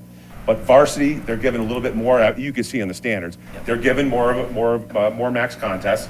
So they will, like field hockey, they'll go down in Pennsylvania and play in the national tournament. That's 2 non-league games for them because they've got room to get to that max number. So I'm venturing a guess. It's got to be the 90% of varsity programs that are at that number. That's fine. And so that actually, your comment there about field hockey actually leads me into my follow-up question on that particular one, and then I do have one other question. How many of our teams at the varsity level are utilizing what you just talked about, where they're traveling outside of Section 2 to have non-league games? Those are increased costs as well, and I understand that over time, here in the Capital District in Section 2, more and more of our teams have started to travel downstate, Western New York, et cetera, to make sure that they're prepared for that postseason as well. Yeah. So, Yeah, anything you have on that? You Yeah, don't have to answer the that only thing now. I can say is, we have quite a few that are doing that. Our running teams are finding invitationals. And I only know this because we have a board policy that states that if we're going anywhere overnight or out of state or over 100 miles, you have to fill out a field trip form. So we give that form to our coaches at every coaches meeting. Primarily, it's going just to the varsity coaches, because for the most part, JV coaches aren't traveling 100 miles to play a non-league game. It's the varsity coaches. So those forms will come in. I mean, as I'm going into the winter season, wrestling will fill a lot of those forms out. Indoor track will fill a lot of those forms out. Like you said, back in the fall, field hockey, they've played in that tournament now for a few years in a row. Our boys lacrosse team just went out to Seattle last spring to play games, because they were able to fundraise for that, and they fit that into their non-league schedule. So it's frequent. I'd have to kind of give you better information other than just saying off the cusp. It's frequent. Our coaches are filling their schedules with challenging opportunities for our kids, and it's strengthening their teams for postseason. We are doing. You see me here at the end of every season. We're doing quite well. We are doing quite well, and honestly, some of these sports that have that extra classification, AAA, which boys soccer stood here tonight, winning AAA. We are like, we're a big school, but in the AAA, we are the smallest school. And we're continuing to churn out successful seasons. So I don't just say it, I mean it. We're doing quite well. And I do think in large part is because our coaches they're finding great opportunities for their kids. Right.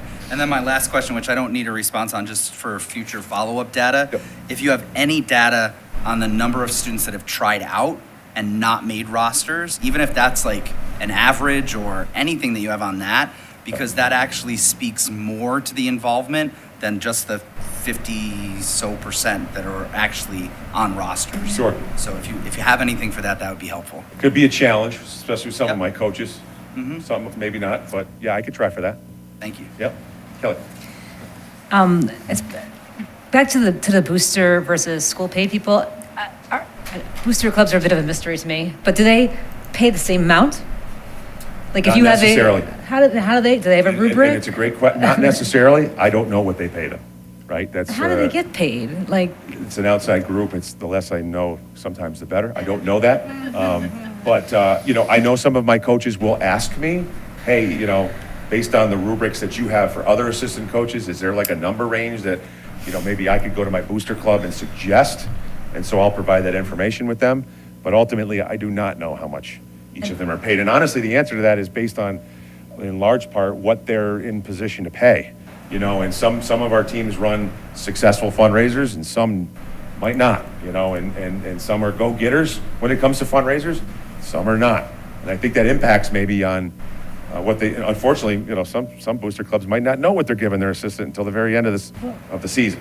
kind of as not a money related one, but do you vet these coaches? Oh, of course. Okay, Yeah, do that process they go through does the not same change. vetting process? That process, It's just the that list that I money- submit to you guys, you'll see a lot of them on there listed as volunteers. Those Okay. are many of those individuals that are being paid for by our booster clubs, but they still have, every coach, whether you are paid by me, by the district, or not, volunteer or not, must have proper coaching certification. Okay. So it's just a mystery of how and Yeah, how much they it is a get mystery. paid. Okay. Okay. All right. We have a mystery. Thank you. Yes. So one thing I was a little confused about when I was watching, excuse me, when it says yes, they have assistant coaching funded by the booster club, does that mean yes, they have the coaches, or yes, if they hypothetically do or do not have the coaches, it would be funded by the booster It club? means right now, yes, they are currently paying, their booster club is currently paying at least one volunteer coach, in some cases multiple, but I just wanted a yes/no answer from our coaches on that. Do you have currently at least one school-paid assistant coach? So that is current data. I texted the coaches this morning. That is as current as it gets. Thank you. Yep, you got it. Yes. So I'm just thinking about the folks who came out about hockey. I'm assuming that kind of busing comes out of transportation budget. That's correct. But are there some trips or whatnot that come out of your budget? The transportation budget is completely separate from my office, and thank the Lord for that. Okay. I don't want to even touch that. But the reality with that, and they did a really nice job speaking to, obviously that's something they're concerned about, and they did a really nice job, in my opinion, of doing that. Just so you guys know, it was brought to our attention, and we got a hockey schedule, practice schedule, full, what time they'd be departing, what time they'd be dropped off, and we handed off to our transportation department. Now, this is something that 15 years ago, 10 years ago, we were in a position to support. The reality is, and you could probably agree, that transportation the challenges they're facing looks a lot different now than what they were facing 10 to 15 years ago. So all we did was we gave them the information and we said, well, what can you do with this? And unfortunately, the answer we got from our transportation department, they don't have the resources to consistently provide a bus and a driver for that team. But they did a phenomenal job tonight speaking to their concerns, and they have a valid point. But it is a chance. It's not like dropping the bowling team off of town and country, right? This is a 30-minute trip. So in a perfect world, obviously, I would love for the answer to be yes from our transportation department. That would only be helpful for our hockey program. But that's the process that we follow, and that's the answer that we got. Yep. So, in terms of the assistant coaches with the salary, or the rate, I guess I should say, you have the rubric that you provided for the coaches. Is there a range for assistant coaches if we were going to go through and if there were areas that it could benefit Is that a different formula that's used to determine that? A range is in, there's, what's the lowest range our assistant's getting paid, and what's the highest? I mean, obviously, it's all tied to the step, right? And some of our assistants, like our head coaches, have hit the longevity, believe it or not. So they're getting, just like head coaches, they're getting points on there. I could come up with a range. My guess is it would be wide on the range. But it's all tied into the points on the rubric, and it's all tied into step 1 through 5. So it's the same rubric that's used for the Same head exact coaches and rubric the used for assistant- paid assistant coaches as head coaches. Now, obviously, the criteria is scored differently. So.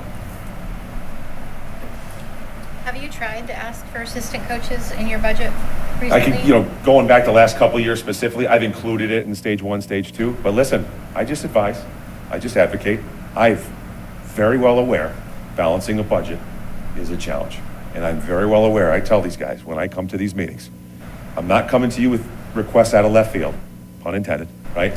But I'm coming to you with legitimate requests that I feel, we should support if we're in a position to support. But I also know that, balancing a budget is difficult, and everybody's coming to those meetings with the same list. So when I finish that presentation and I don't provide you with all the sports, truthfully, those are positions that maybe in the last couple of years got kind of put up the priority level just based on where we were in line with the league. I felt like based on participation numbers and where we were in line, those were some sports that we really needed to, in my opinion, look at. But I can't come to those meetings with a super long list. I think I may already come to those meetings with one of the longer lists. So I have to come to those meetings as much as, that's why I said the 35 coaching comments. Like, as I could ask that question, all 35, and I think all of them would say, yes, I'd love one. But I still I can't go there with that question. I have to, based on my 12 years experience, based on the data that I have to prioritize, and even when you prioritize, you don't always, get the answer that you want because it's not easy balancing a budget. So, Well, I'd encourage you to try again this year. yeah, for sure. That I will continue. Yeah, and I've already hit stage 1 and we've already set the stage for stage 2. And also, Dan, we've asked in the past, I don't remember whose idea it was board members, that wasn't me. It would be helpful to have a list of items that are left out of the budget, so things that are presented in stage 1 and 2 that don't make it to stage 3. But specifically, I would like to know which assistant coaches were brought to 1 and 2 and then 3. Okay, thank you. That's good. Well, this was fun. We should do it again. Thanks, guys. Thank Appreciate you. it. Thanks, Dave. Okay, now we're on to budget vote and the voting machines updates.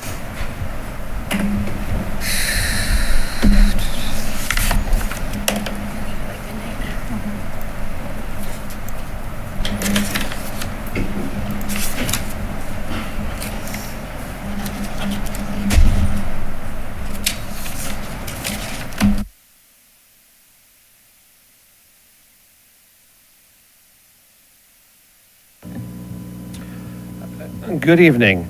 Tonight I want to talk about potential changes to our school budget votes, starting with the 2026 vote and moving forward. And this is potentially the largest change we've had as a district in many years. And the genesis of this is shortly after our budget vote this year, Albany County sent a letter to all school districts within the county stating that it can no longer support school district elections. The reasons for this are the changing in the New York State primary calendar and additional requirements under election law, responsibilities to the County Board of Elections, that they would no longer have the capacity to provide support. In the past, they had provided our voting machines, they'd help with training, all technical support. So they had been a very critical partner in our elections.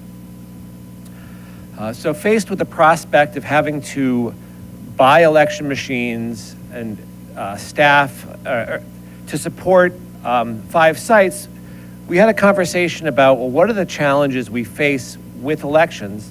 And the single biggest one is staffing 5 school budget sites. So right now as a district, our community votes in the 5 elementary schools. You vote in the catchment you live in. And I talked to Linda Livingston, who is my now retired secretary, but who had organized our elections for many years. I talked to Neil Sanders, my predecessor, who is runs our elections still because he lives in the district, and we will appoint him as we get near May to run our elections. And they both agreed that while we haven't seen a linear decline in staffing, there are two things that are clear. One, we are trending in the direction of fewer volunteers. And two, there are some years where it's been very, very difficult to staff 5 sites. At the same time, our school district geography is not conducive to a single voting location, right? So if we think of our district, we're like a big rectangle. You know, we're very wide, not very tall, and we don't have a school building that is centrally located that would be a good function for a single voting site, nor do we have 2 middle schools, one on one end of town, one on one at the other end of town, which are often what other districts have done. So as we are looking at having to purchase voting machines, we asked, should the district consider reducing the number of polling sites we offer? So this is our map of our district. The catchments are colored, so we have Altamont, Linwood, Pine Bush is the light blue one, and then coming down, we have Guilderland Elementary School, and then Westmere Elementary School. And right now, each of those 5 sites serves as a polling location. To talk this through and get input from the board, we brought this to both the communications and business practice committees, and they've both met twice this fall to sort of think about and talk through the options. And the questions we asked them were, how many polling sites do you think we can support, this coming year and beyond? What should we do for voting machine purchases? And if we reduce the number of polling locations, how can we make sure we minimize the challenge for our residents? We also looked at our peers. Neil Sanders compiled this data. This is something he loves to do. But we have all the Suburban Council sites. We, along with East Greenbush and Saratoga Springs, are the 3 districts that have more than 2 polling locations. So we are not alone in this, but when we look at, I put it into a bar graph, it's much more common to have 1 or 2 polling locations.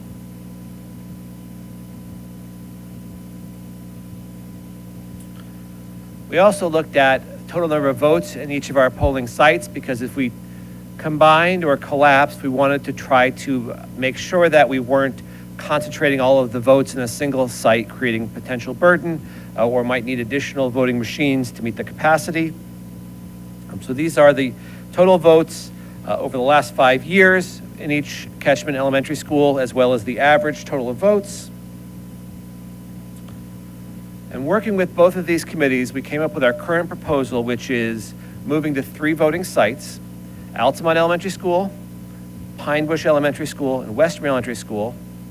We also know that all residents have to be assigned to a specific voting location. So we cannot have open voting where, I might live near Linwood, who no longer has a site, but I drive past Westmere on my way to work. We can't have it so you just drop in there to vote. We have to assign voters to a location. With this proposal, going back to our map, Altamont would still be Altamont. This is our biggest geographical, smallest enrollment district. Pine Bush and Linwood would both vote at Pine Bush. And then Guilderland Elementary School and Westmere Elementary School would vote at Westmere. One of the advantages here is that all of the flex zones are in a common school, so there wouldn't be any potential confusion there. So going back to that color, we have Altamont, Pine Bush, Westmere. Linwood vote at Pine Bush, GES at Westmere. The recommendation is to purchase 4 voting machines and then 3 ADA compliant marking devices, which would give us a spare voting machine, a scanner, and then have an ADA compliant ballot marking device, ballot support marking support device in each location. We have gotten quotes from all 4 companies that are authorized to sell voting equipment by the New York State government. The one we are working with, they're currently releasing their newest item, so they haven't given an official quote yet. We should have it this week, but the estimated quote is $67,500. Again, if this is 4 machines, 3 ADA compliant machines, ballot support.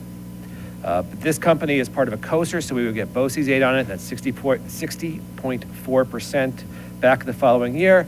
So the net cost would be approximately $27,000.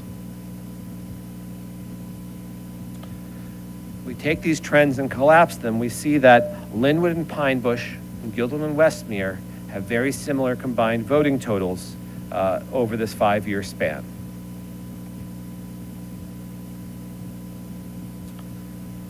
So next step, we'll have a finalized quote, should be this week. The potential for board action on December 9th. Part of this process, we need to emphasize sharing this information to the public.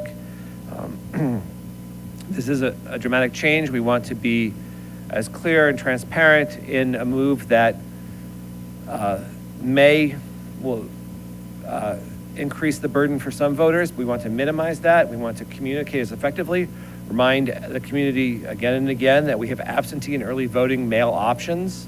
Both of those options will be listed on our school district website as we get closer to May. And we will be very clear about communicating this at each meeting going forward so the community is aware of these potential changes, or if enacted, these changes. Question or comment? Rebecca? I just had, I'm sorry, I didn't, are you all finished? Yeah. Is it okay if I ask a question? So I have 2 questions, and they probably are both prohibited by, New York state law. But is there a reason why the school board elections can't mimic the New York state primary election? Because wouldn't that drive out more voters if they weren't in separate months? The reason is the same reason we can't map up to the November vote with capital project votes, which is our boundaries don't match. Which is what? Our boundaries don't match. Okay. And then my second. You're talking about time frame. The budget is You're talking also, about time frame? the budget is due, the vote is due. Well, the vote is by law set the state, but the state could never align them anyway because we don't, right? So if there's a primary for the town of Guilderland, most of Guilderland is in our district, but not all of it. Whereas we have some New Scotland, some Knox, et cetera. Okay. My second question is, what about mail ballots, like we did in 2020, which really showed a huge turnout. It really was publicly engaging, which was amazing, and is really, our goal here. Yes. So I don't believe we're authorized to do what we did in 2020 and send out ballots to everyone. But we do communicate as much as possible that absentee and early mail voting are options, and people do take advantage of them. We do receive applications for both. When we receive them, we process those applications quickly and send out the ballots to people who have requested them. That's great, but definitely the turnout in 2020 was significantly higher. It was, but we cannot, in 2020, we had to mail a ballot out to every resident. Right. We don't have the authority to do that. They have to be requested. The state has relaxed the standards that are used and increased the eligibility for those provisions, but they have to be requested. Is it worth asking though? Is it worth requesting? Would it still be cheaper? You'd have We to would lobby have to that. have in-person polling locations. We can't move, we could never unilaterally move to an all-mail vote, all conducted by postal mail vote. And that was an emergency authorization by the governor at the time, so that not existing, it likely would not be allowed at this point. Don't jinx us. Don't wish that. You never know. Any other questions? Kelly? You mentioned the volunteers. How do we go about getting volunteers? I tried to volunteer one time, and I can't remember if it was for what election it was for, but never got a response back.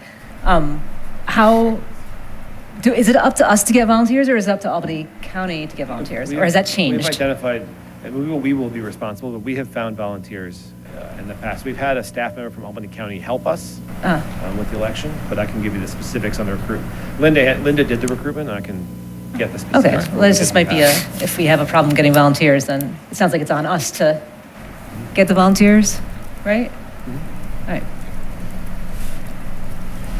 Thanks. Do we pay the Any other volunteers?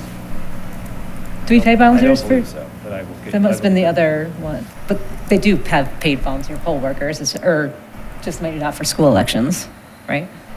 I don't believe we pay, but I will get you that. So we don't pay volunteers? I will confirm. Thanks. Have like co-workers. Poll workers are paid. Yeah, Maybe poll that- workers are. I didn't know if there was a difference. Thanks.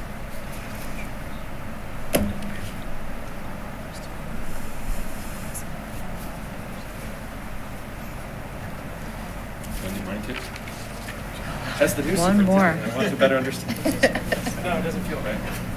It doesn't feel right to do that. All right, so sit back, relax. We have another 45-minute presentation for you tonight, just to keep you excited. Least amount of slides I checked. In all Nothing is not seriousness, short-winded, so. 1 second, Dan, I'm sorry. In all seriousness, if anyone in the audience, this meeting is going to run very late. If anyone in the audience needs to head out, it's A-okay.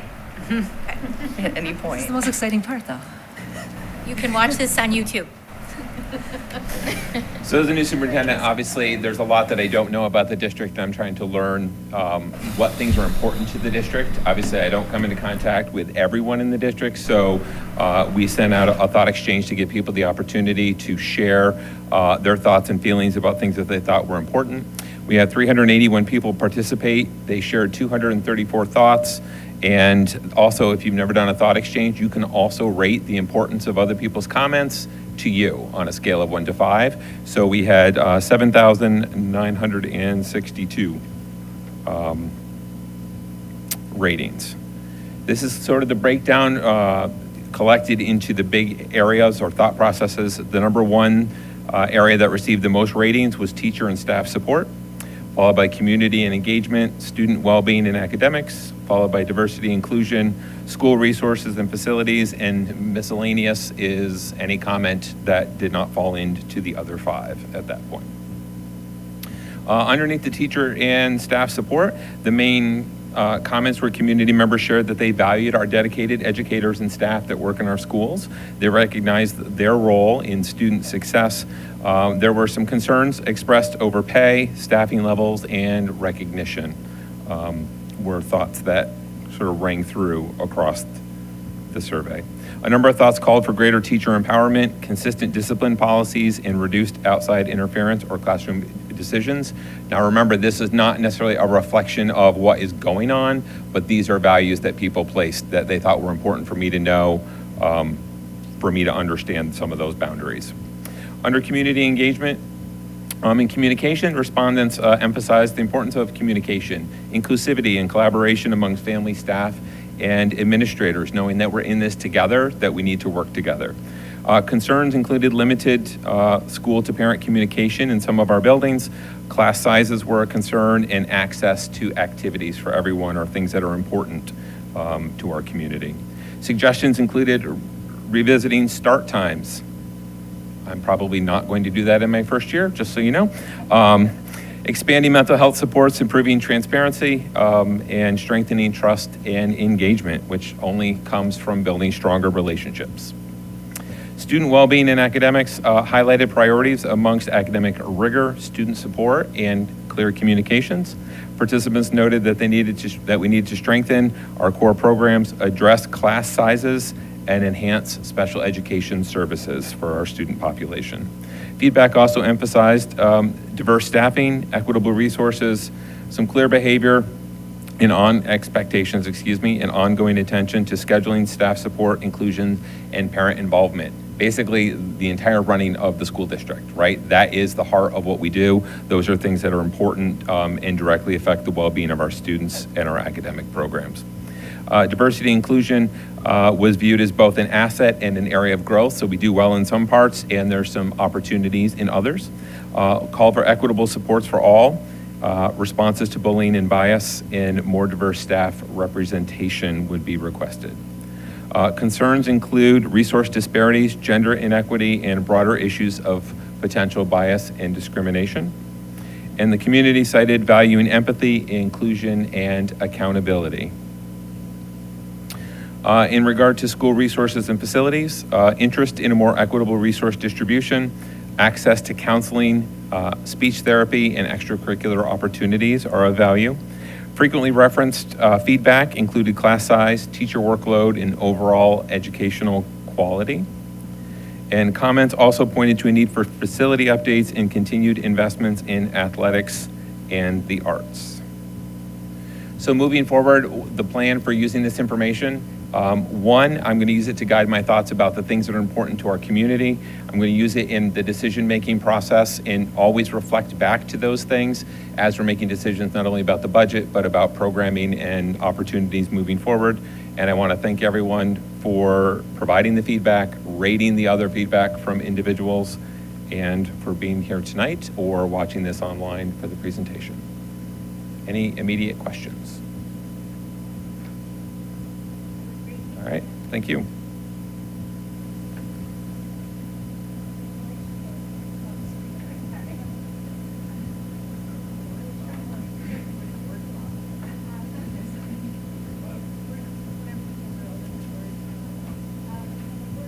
Oh, the Right? word. They always get like a word cloud.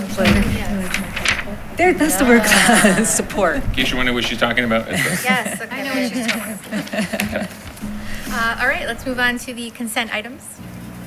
Can I add one more thing? Sorry. No. Yeah, Okay, just kidding. about my presentation. All the data and everything will be posted to the website by the end of this week. So if you want to review all of the comments, all of the survey information, that will be available on our website. That's awesome. Thank you. I was kidding. You can Thank you. always. We'll have a word cloud. Okay, so take it away, Andrew. Wait, no. Take it away, Blanca. Okay. Blanca's fine. Sorry. Sorry. We need to approve the consent items. And can I get a motion to approve them? That includes the minutes, the CPSC, and the financials. Katie, second. Meredith, any questions or comments? Okay, all those in favor? Aye. Passes 8-0. And I would just like to recognize that we just appointed our new transportation director, In-Ho Suh, who is returning to the district, and we're all very excited for his appointment. Very good. Welcome back if you're listening. Back, yeah. Welcome back, Inno. All right, curriculum and instruction. Take it away, Rachel. Good evening, everyone. I have 2 items tonight. The first is a trade book approval. This is for the graphic novel Refugee by Alan Gratz and Sid Finney. We already use the regular novel version of this in our middle school curriculum. This is just an additional resource for students. It is suggested for grades 7 and up, and it will be used in middle school ELA and social studies. And I have a copy if anyone would like to look at it. We'll be skipping next meeting, but asking for your approval of the meeting after that. And the other item I have to share is a student accolade. 33 of our Guilderland High School students were selected for the Area All-State Festival. The All-State Festival is sponsored by the New York State School Music Association, or NYSSMA, and it's the Zone 7 Area All-State Music Festival. And these ensembles consist of students chosen from a 9-county area. Competitive selection to these groups is based upon scoring received by students during their solo evaluations in the spring, so this past spring. And the students who were selected were for symphonic band, Noah Webster with flute, Caleb Pinder with flute, Corinne Pinder with flute, Aya Cayugas Richardson with clarinet, Parker Skip, also clarinet, Aaron Kelly, clarinet, Aaron Vitelli, trumpet, Kayvon Poulin, French horn, and Crosby Balil, trombone. In the symphony orchestra is Austin Lee, oboe, Emma Padula, bassoon, Gabriel Faciolone with trumpet, Anthony Padula, French horn, Ryan Rainka, trombone, Thomas Zong, violin, Thomas Gong, violin, Xing Chen Lin, violin, Roger Sheng, violin, Lauren Rose Melee, viola, Alyssa Sarosa, cello, Emily Winans, cello, and Sonia Shaugle, also cello. Singing in the chorus will be Sophia Piscuzzi, soprano, Shayla Poulin, alto, Isabella Clemente, alto, Savannah Skeeter, alto, Christopher Hoffman, bass, Evan Bion, bass, and Alex Permeter, bass. And playing in the jazz ensemble is Yoon-Soo Woo, trumpet, Toby Weiss, trumpet, Grace Curo, trombone, and Adam Horalchuk, trombone. And that concert will be this coming Saturday, November 22nd at Proctor's Theater at 2 p.m. So congratulations to students and their music teachers on that achievement. Thank you, yes, and congratulations. Thank you to Mr. Fatuzzo for letting us know as well. We have so many talented students. That's a lot, 33. Okay, and now it's board president action. I think these... Superintendent. Did I skip number 10? See, I'm trying to go fast, sorry. Just kidding. Take it away, Dan. All right, recognition of School-Related Professionals Day, which is today. So this evening, we're proud to join other schools across New York State in celebrating our school-related professionals. This day is established in 2007 and honors the dedicated staff who keep our schools safe, welcoming, and running smoothly every day. Our school-related professionals include our bus drivers, our attendants, our aides, monitors, teaching assistants, cafeteria workers, clerical staff, school nurses, and custodians, the people that really keep the doors open and keep things running for us. So thank you to them. Each one play a vital role in supporting our students and helping our schools thrive. On behalf of the Board of Education and the entire district, we extend our heartfelt thanks to your hard work, your care, your commitment, and dedication to our students and to our school community. So thank you to all of those individuals. The next item, Superintendent's Conference Day, was held on November 4th. That was our third Superintendent's Conference Day for the year. All district staff participated in professional learning sessions, department meetings, K-5 parent-teacher conferences, all depending on whatever your role was. Sessions were focused on literacy, Magic Student AI program, STEM, student engagement, safety, curriculum development, and much more. Building teams also participated in CSTAG, or the Comprehensive School Threat Assessment Guidelines training as well. And that training involves, if there is a threat of some sort, we have a process. We bring our school teams together. We evaluate all factors related to whatever that threat may be. And we use that to try to determine whether or not the threat is imminent or not at that point in time and take appropriate actions for that. So overall, it was a productive and engaging day, and staff feedback has been positive. Thank you. Thank you. Board President information. So first, I'd like to recognize and congratulate our student board member, Parth Sriracha, for being selected for Senator Fahey's Student Advisory Council. This program brings together students from across the 46th Senate District to discuss community issues, explore how to take ideas, and learn directly from Senator Fahey and her staff. He will also be presenting a mock bill on the Senate floor, which is very exciting. So congratulations, Parth. And then you'll see here we have 3 policies that were discussed at the recent policy committee meeting, and they are being presented for first read tonight. I just have a question. Oh, sure. So there's just for some clarification between the 2 different searches, the one that is -R and one without the R. So the one with the R lists all areas that students may have possessions in, including vehicles, but the second one, I didn't see that located in there one. I was just curious to see if there's a reason for that. Would you like to answer at all, Peter? And we didn't discuss that particularly at policy committee, but we do have one upcoming, so we can address that. I was wondering if there was so there's no legal shift or anything like that in the policy that would, okay. One is the regulation, and I think therefore this One is the regulation and one is the R, and so I believe that's quote unquote the teeth. It has more detail. Mike has something to say. Lester. Oh. No. Oh, Okay. no? Oh, he was stretching. he was yeah. I have a couple questions. Okay. Number one, how will students and families be informed about their rights during searches and questioning or beforehand? Because that's not clear from the policy. Peter is committee chair. So, I think he's writing it down. Sorry, go ahead.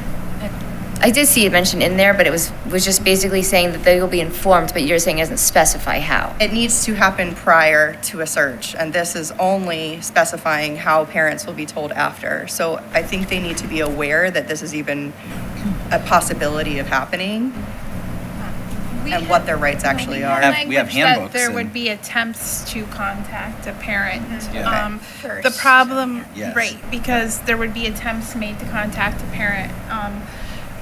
because part of what we was discussed and is that if you could be attempting to contact a parent and you could be in an unsafe situation. So you're continuing to attempt to contact them, but you have to move forward in an unsafe situation. So as long as you're making attempts to contact the parent. Okay. This is, and I think it's in this language, but this is, we talked what I think was extensively about the rarity in which this would actually be utilized. So I just want to make sure that that's noted too, Rebecca. Yeah. I mean, just to echo that, we really, I think, maybe you don't agree, but I think the three of us agree that we really narrowed the language to only involve these searches where there's an imminent safety threat. Okay. And there could have been broader language that we elected not to use. Yeah, we removed things like other paraphernalia, etc. It's really about safety only.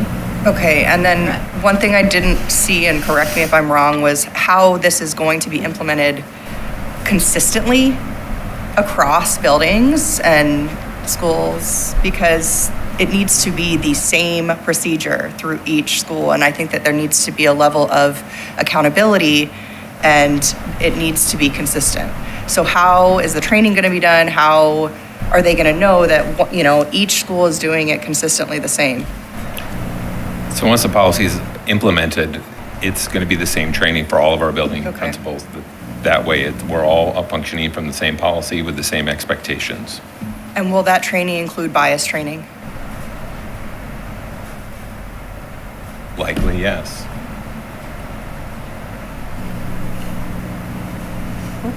Thank you. You're welcome. Nina, did we answer your question fully, or did you have more to say? Yeah, no, I guess you're gonna go back and then clarify that part of it. Am I understanding that correctly? Yes. Thank you. Okay, I think it's you now, Andrew. All right.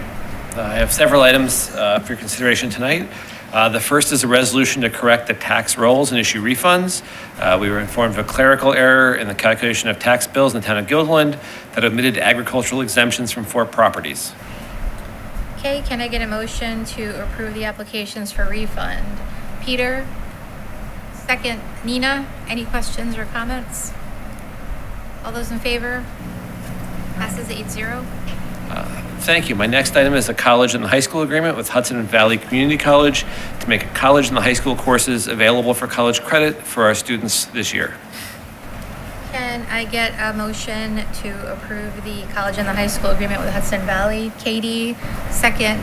Kelly, any questions or comments? I do. Okay. So I just want to clarify, because we've had this discussion before, that some of these courses can have implications on students' futures that are unintended. So one is whether or not the credits earned through the placements are fully transferable to other colleges, and then whether or not participation will or will not affect their FAFSA. FAFSA. Yeah. So I'm just curious why. No, So because if they go in as other than a freshman, it can have an effect on whether or not they're eligible.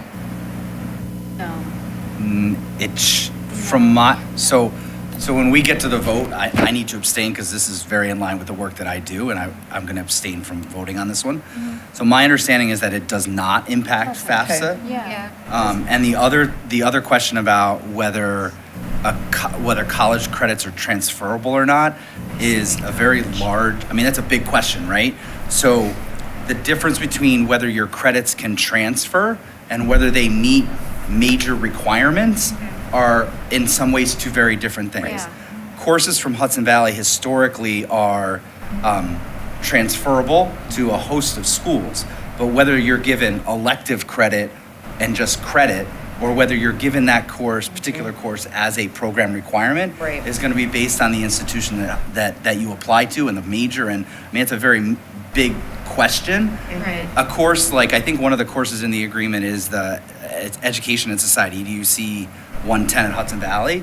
That course at an institution like Russell Sage, a student from here takes it, will come in as Russell Sage's EDU 201, assuming a high enough grade is achieved and the transcript is provided.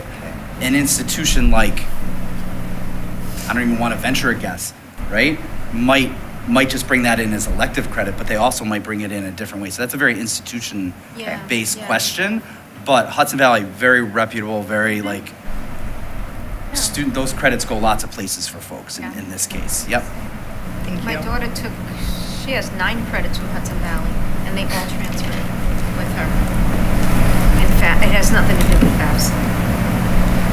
You know what you might be thinking of is there's some programs, like there's some scholarships that if you are, but that's by an individual program, if you're a freshman versus a transfer student, and sometimes depending on how many credits you already have coming in, but that's like, again, based on an individual institution, not the state or federal funding, I mean. I'm sorry. Weren't we talking about at our goal-setting meeting about having more college courses? And then some high school students would then you'd be 12th grade, but then you'd graduate and be a sophomore somewhere, so then you would lose out on. Yes, so that's what you're probably thinking where I'm about. coming from. Yeah, Right, so but that, this is, that impacts your standing, not your Yeah, FAFSA. yeah. Your FAFSA Right. is your Okay. application Yeah, for yeah. financial aid. Right. That application is going to be pretty, I don't want to call it standard. It's anything but standard, but it is. But yes, and that's actually a really kind of a great thing about dual enrollment and college level courses in a high school is the potential, depending on how many credits you can obtain in high school, can actually reduce, again, depending on what you're studying and depending on your major in your school, reduce your amount of time at that 4-year institution because of how things work. But I mean, there's lots to talk about there if we. Students also aren't required to transfer credits. Right. So, if your student is in that predicament of they might lose out on a scholarship or something like that, they don't have to transfer all those credits in. That's a separate process from acceptance typically, and a separate process from financial aid typically. Guidance counselors. Yeah, they help her Mary. I think even if you take the class, you still have to pay and enroll with Hudson Valley, right? So you don't. It depends on the course. Most of our courses, again, it really depends on the individual course that's being taken. Most of our dual enrollment courses, students may choose to enroll for dual enrollment or may choose to enroll for local credit only. Right. The exception to that is some of our courses that are through Syracuse University, they do ask that everyone in that course be enrolled in the Syracuse course. They can't require it, but it's highly encouraged. Most of our courses that are run, like with Hudson Valley or Schenectady County, it's up to the student. Yeah. And there is a fee. Yes. Like Hudson, and I think it says in the agreement 70 for Hudson Valley. Yeah. Per And credit. that differs per number of credits and per institution, and I think I'm in the whole like 2,200 for SUPA this year. So just to give you an idea. Okay, that was painful. All right, any other questions or comments? We already have the motion on the floor. All right, all those in favor? And okay, so it passes 7 and then an abstention, 0 against. Thank you. My next item is a classroom rental agreement with Living Resources for a after-school program for students with disabilities this year. Okay, can I get a motion? Is anybody not participating? Tara, I can barely see you there, sorry. Then second, Meredith. Any questions or comments? All those in favor? Passes 7-0. Thank you. My next item is an agreement with Smart Start Education for recruitment of teaching assistants. Okay, can I get a motion to approve the agreement with Smart Start? Okay, Nina, second. Katie, any questions or comments? I have a question. Sure. On page 2, under 3, district responsibilities, letters D and E say universal students. Should that read university students?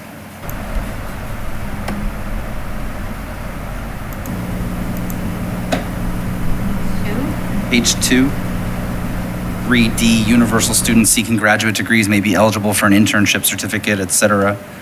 Are we on And E Smart says Start? universal students. We haven't got, we're on, sorry. we're on the item before that. We're still on the T. I don't see it either. I think he's on the next one. Oh, sorry, I'm on the next one. All right, sorry. Sorry, I'm sorry. I was one ahead. It's Sorry. It's been a night, so. Sorry. Pull it back. Sorry, everybody. I was That's just okay, assuming we're your all eyesight tired. I was was trying to find fine. letter D and I got confused. Sorry, I gotta. We're all with I you, and you're apologize. all by yourself, and no Yeah, man's I land know. over there.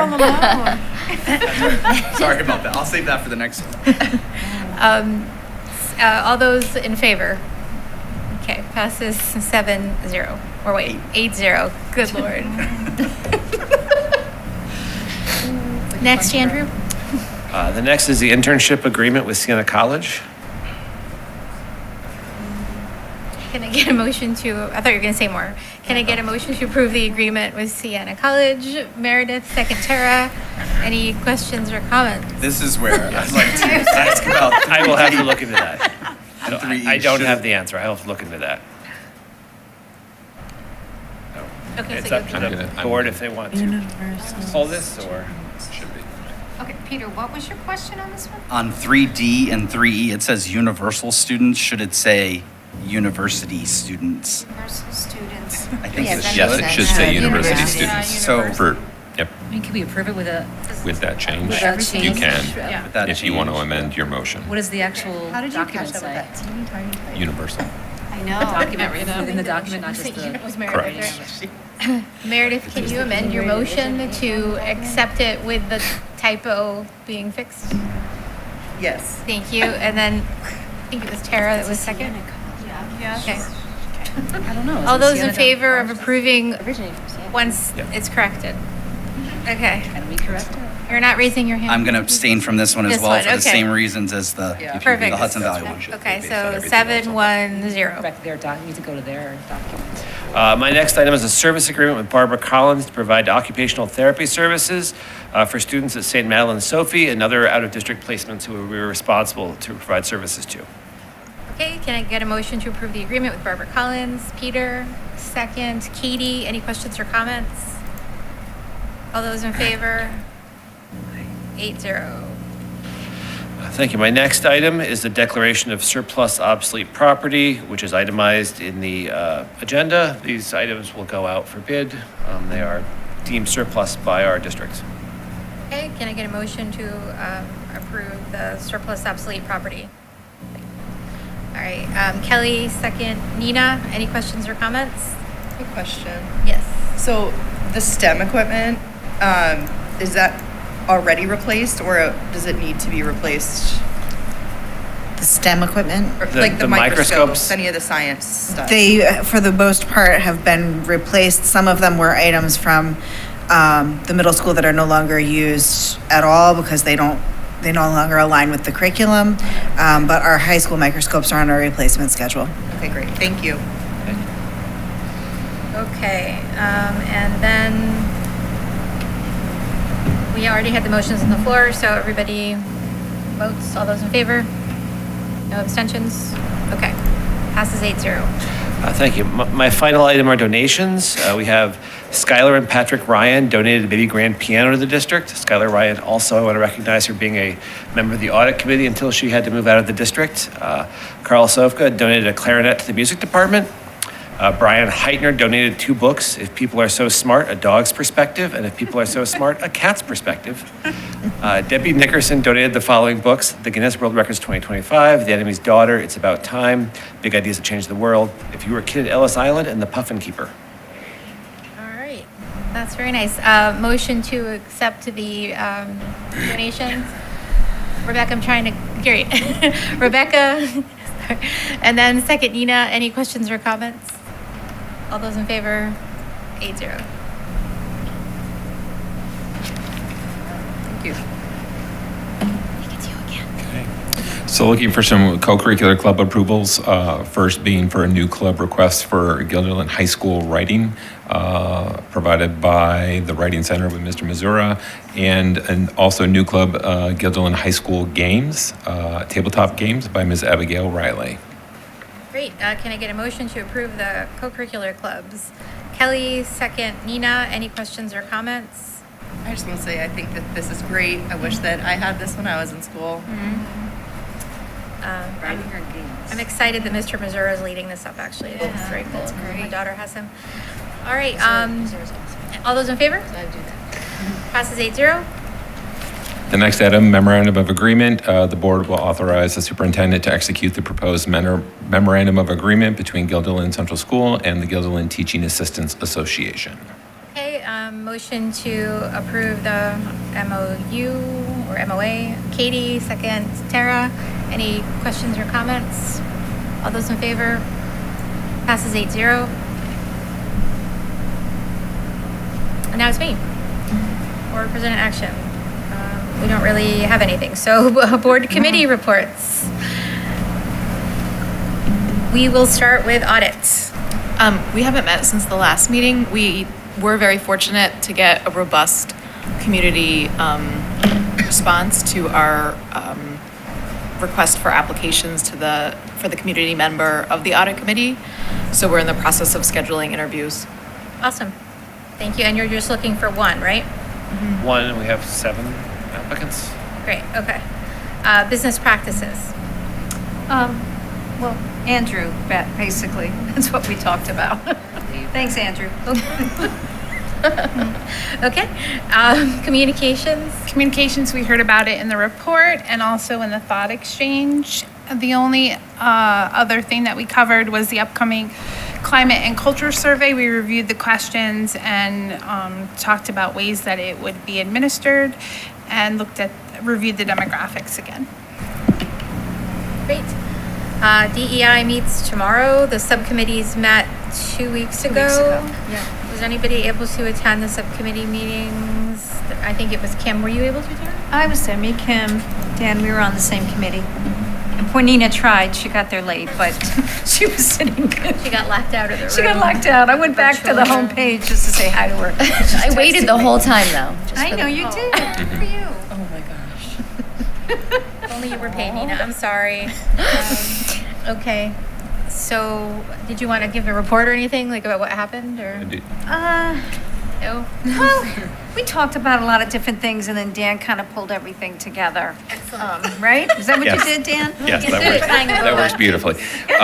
One of the things we talked about, we sort of combined the subcommittees. Yes, that was it. Oh, So we have a research good. one that is looking at the culturally responsive and sustaining framework and how that's incorporating into the DEI work that we're doing as a district.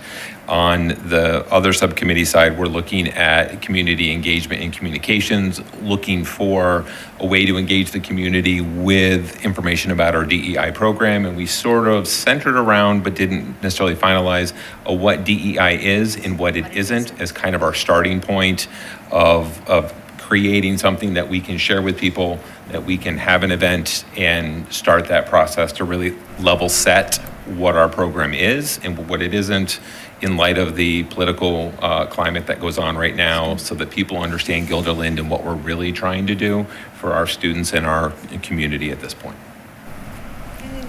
Great. Thank you. Very good. He did a great job, though, because we were all over the place. He goes, well, may I kind of pull us all in? Sure. Thank you. That is a gift you That definitely is a have. gift. Thank you. Emphasize. Thank you. Okay, and now it's public comment time again, and we have 2. Do you want to know about policy committee before you get there? or- No. No? I think we already saw the fruits of our labor, but go I ahead. did. Just we have an upcoming meeting December 1st, right after Thanksgiving, where we have quite a number of things to look at, where we will continue our discussions about district policy for AI and making sure that we try to be flexible, but also have some guidance with that as we move ahead.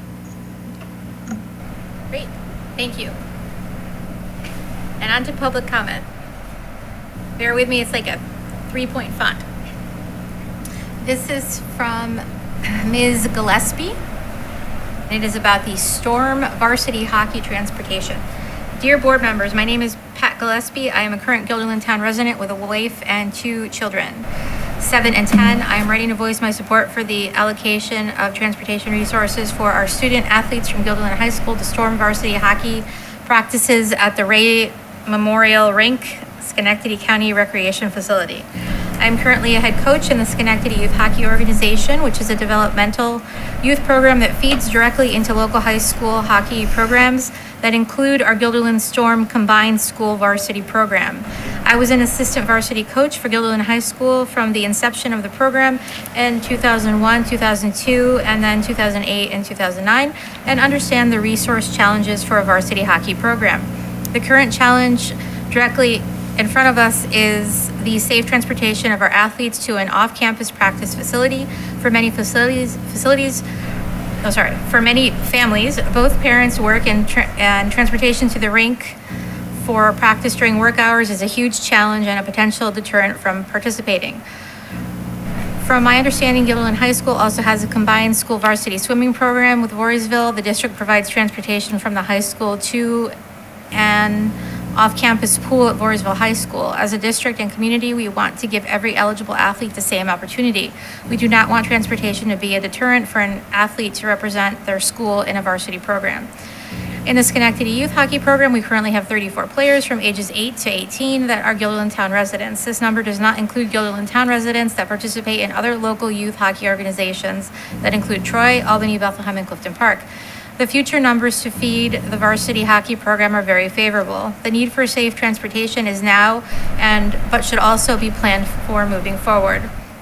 As a former Guilderland High School coach, we practiced after school for a handful of years at the Bethlehem YMCA rink before changing venues and practice times to evenings. The school district provided a bus to practice, and parents were responsible for picking up their athletes at the rink.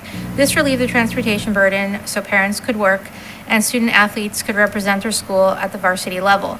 The athletes and parents would greatly appreciate any consideration to allocate this valuable resource for the winter sports calendar. Thank you for your time and all you do for our wonderful district. Thank you, Mr. Gillespie. Okay. And now did we get another one?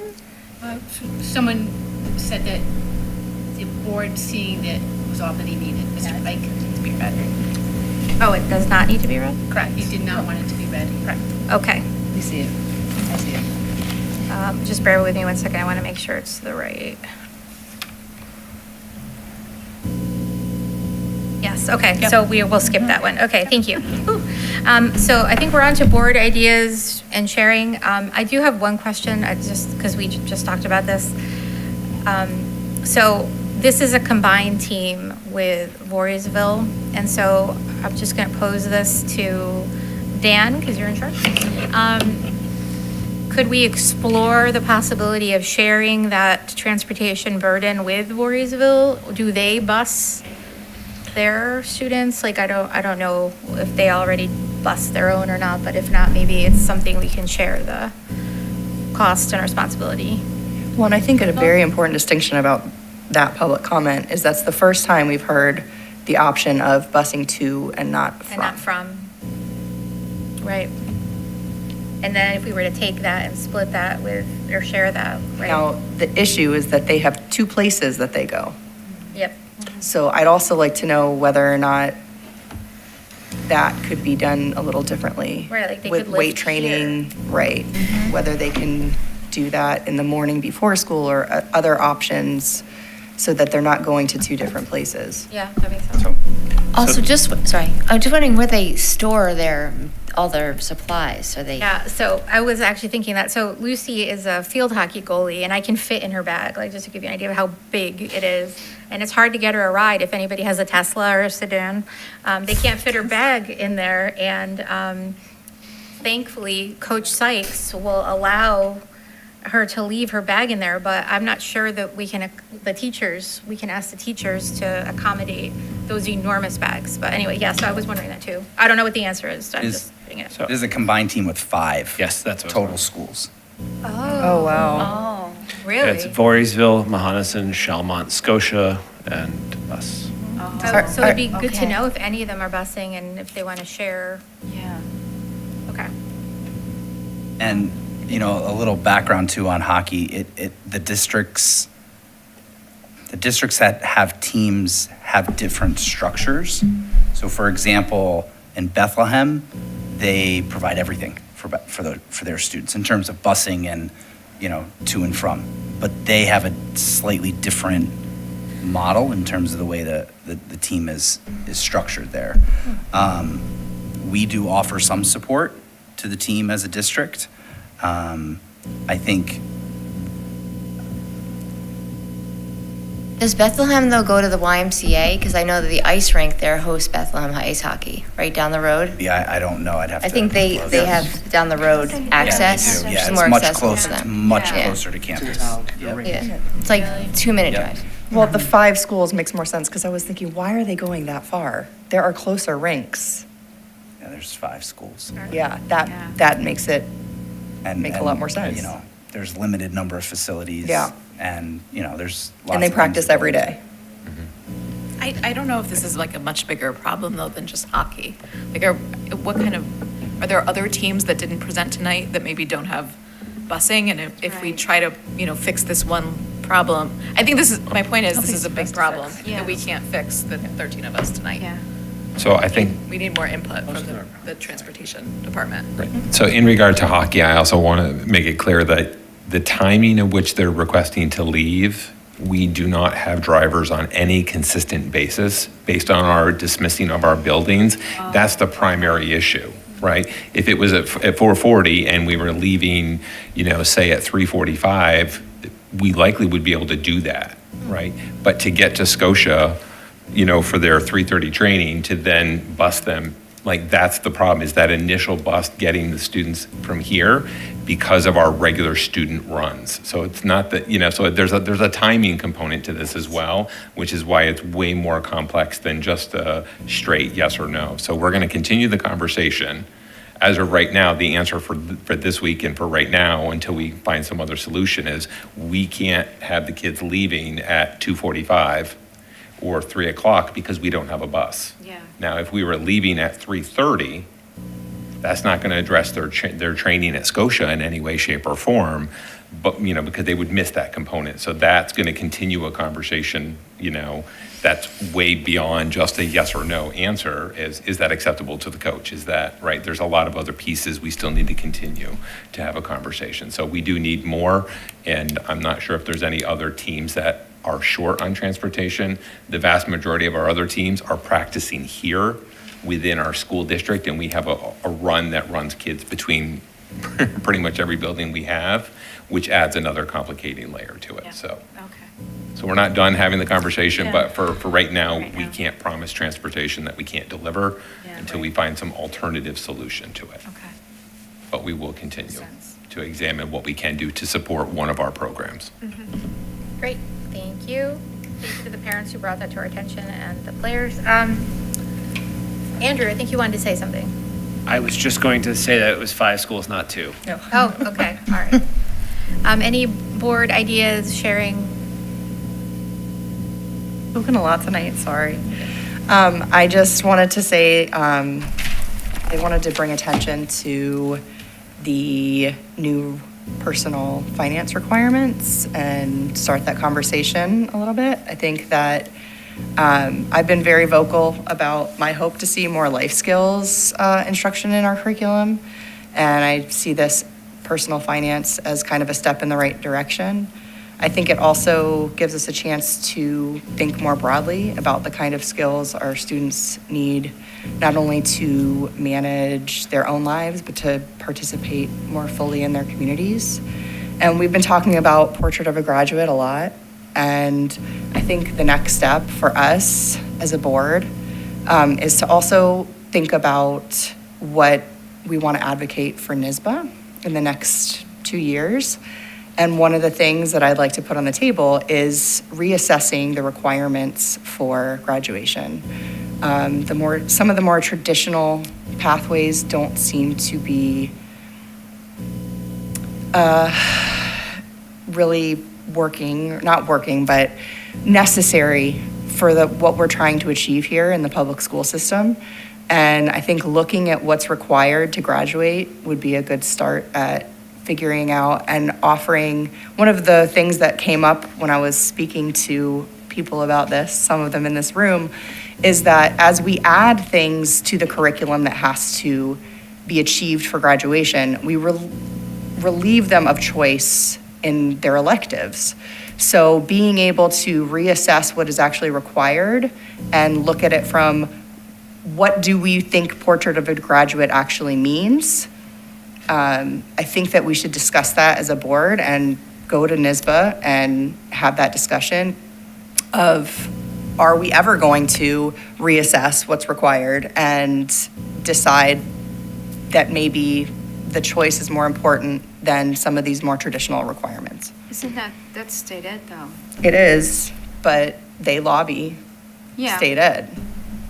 Yeah, but didn't they change things? I mean, I know it's late, but I thought they had already changed requirements, or they're working on changing requirements. That was the whole big change with the Portrait of a Graduate. It is changing, and there are more pathways. But there are still some traditional requirements that do not serve every student. Well, that is debatable too. So they haven't finalized what those pathway credit requirements are going to look like Right. at this point. So right now, we're still on the traditional credit Yes, model. right.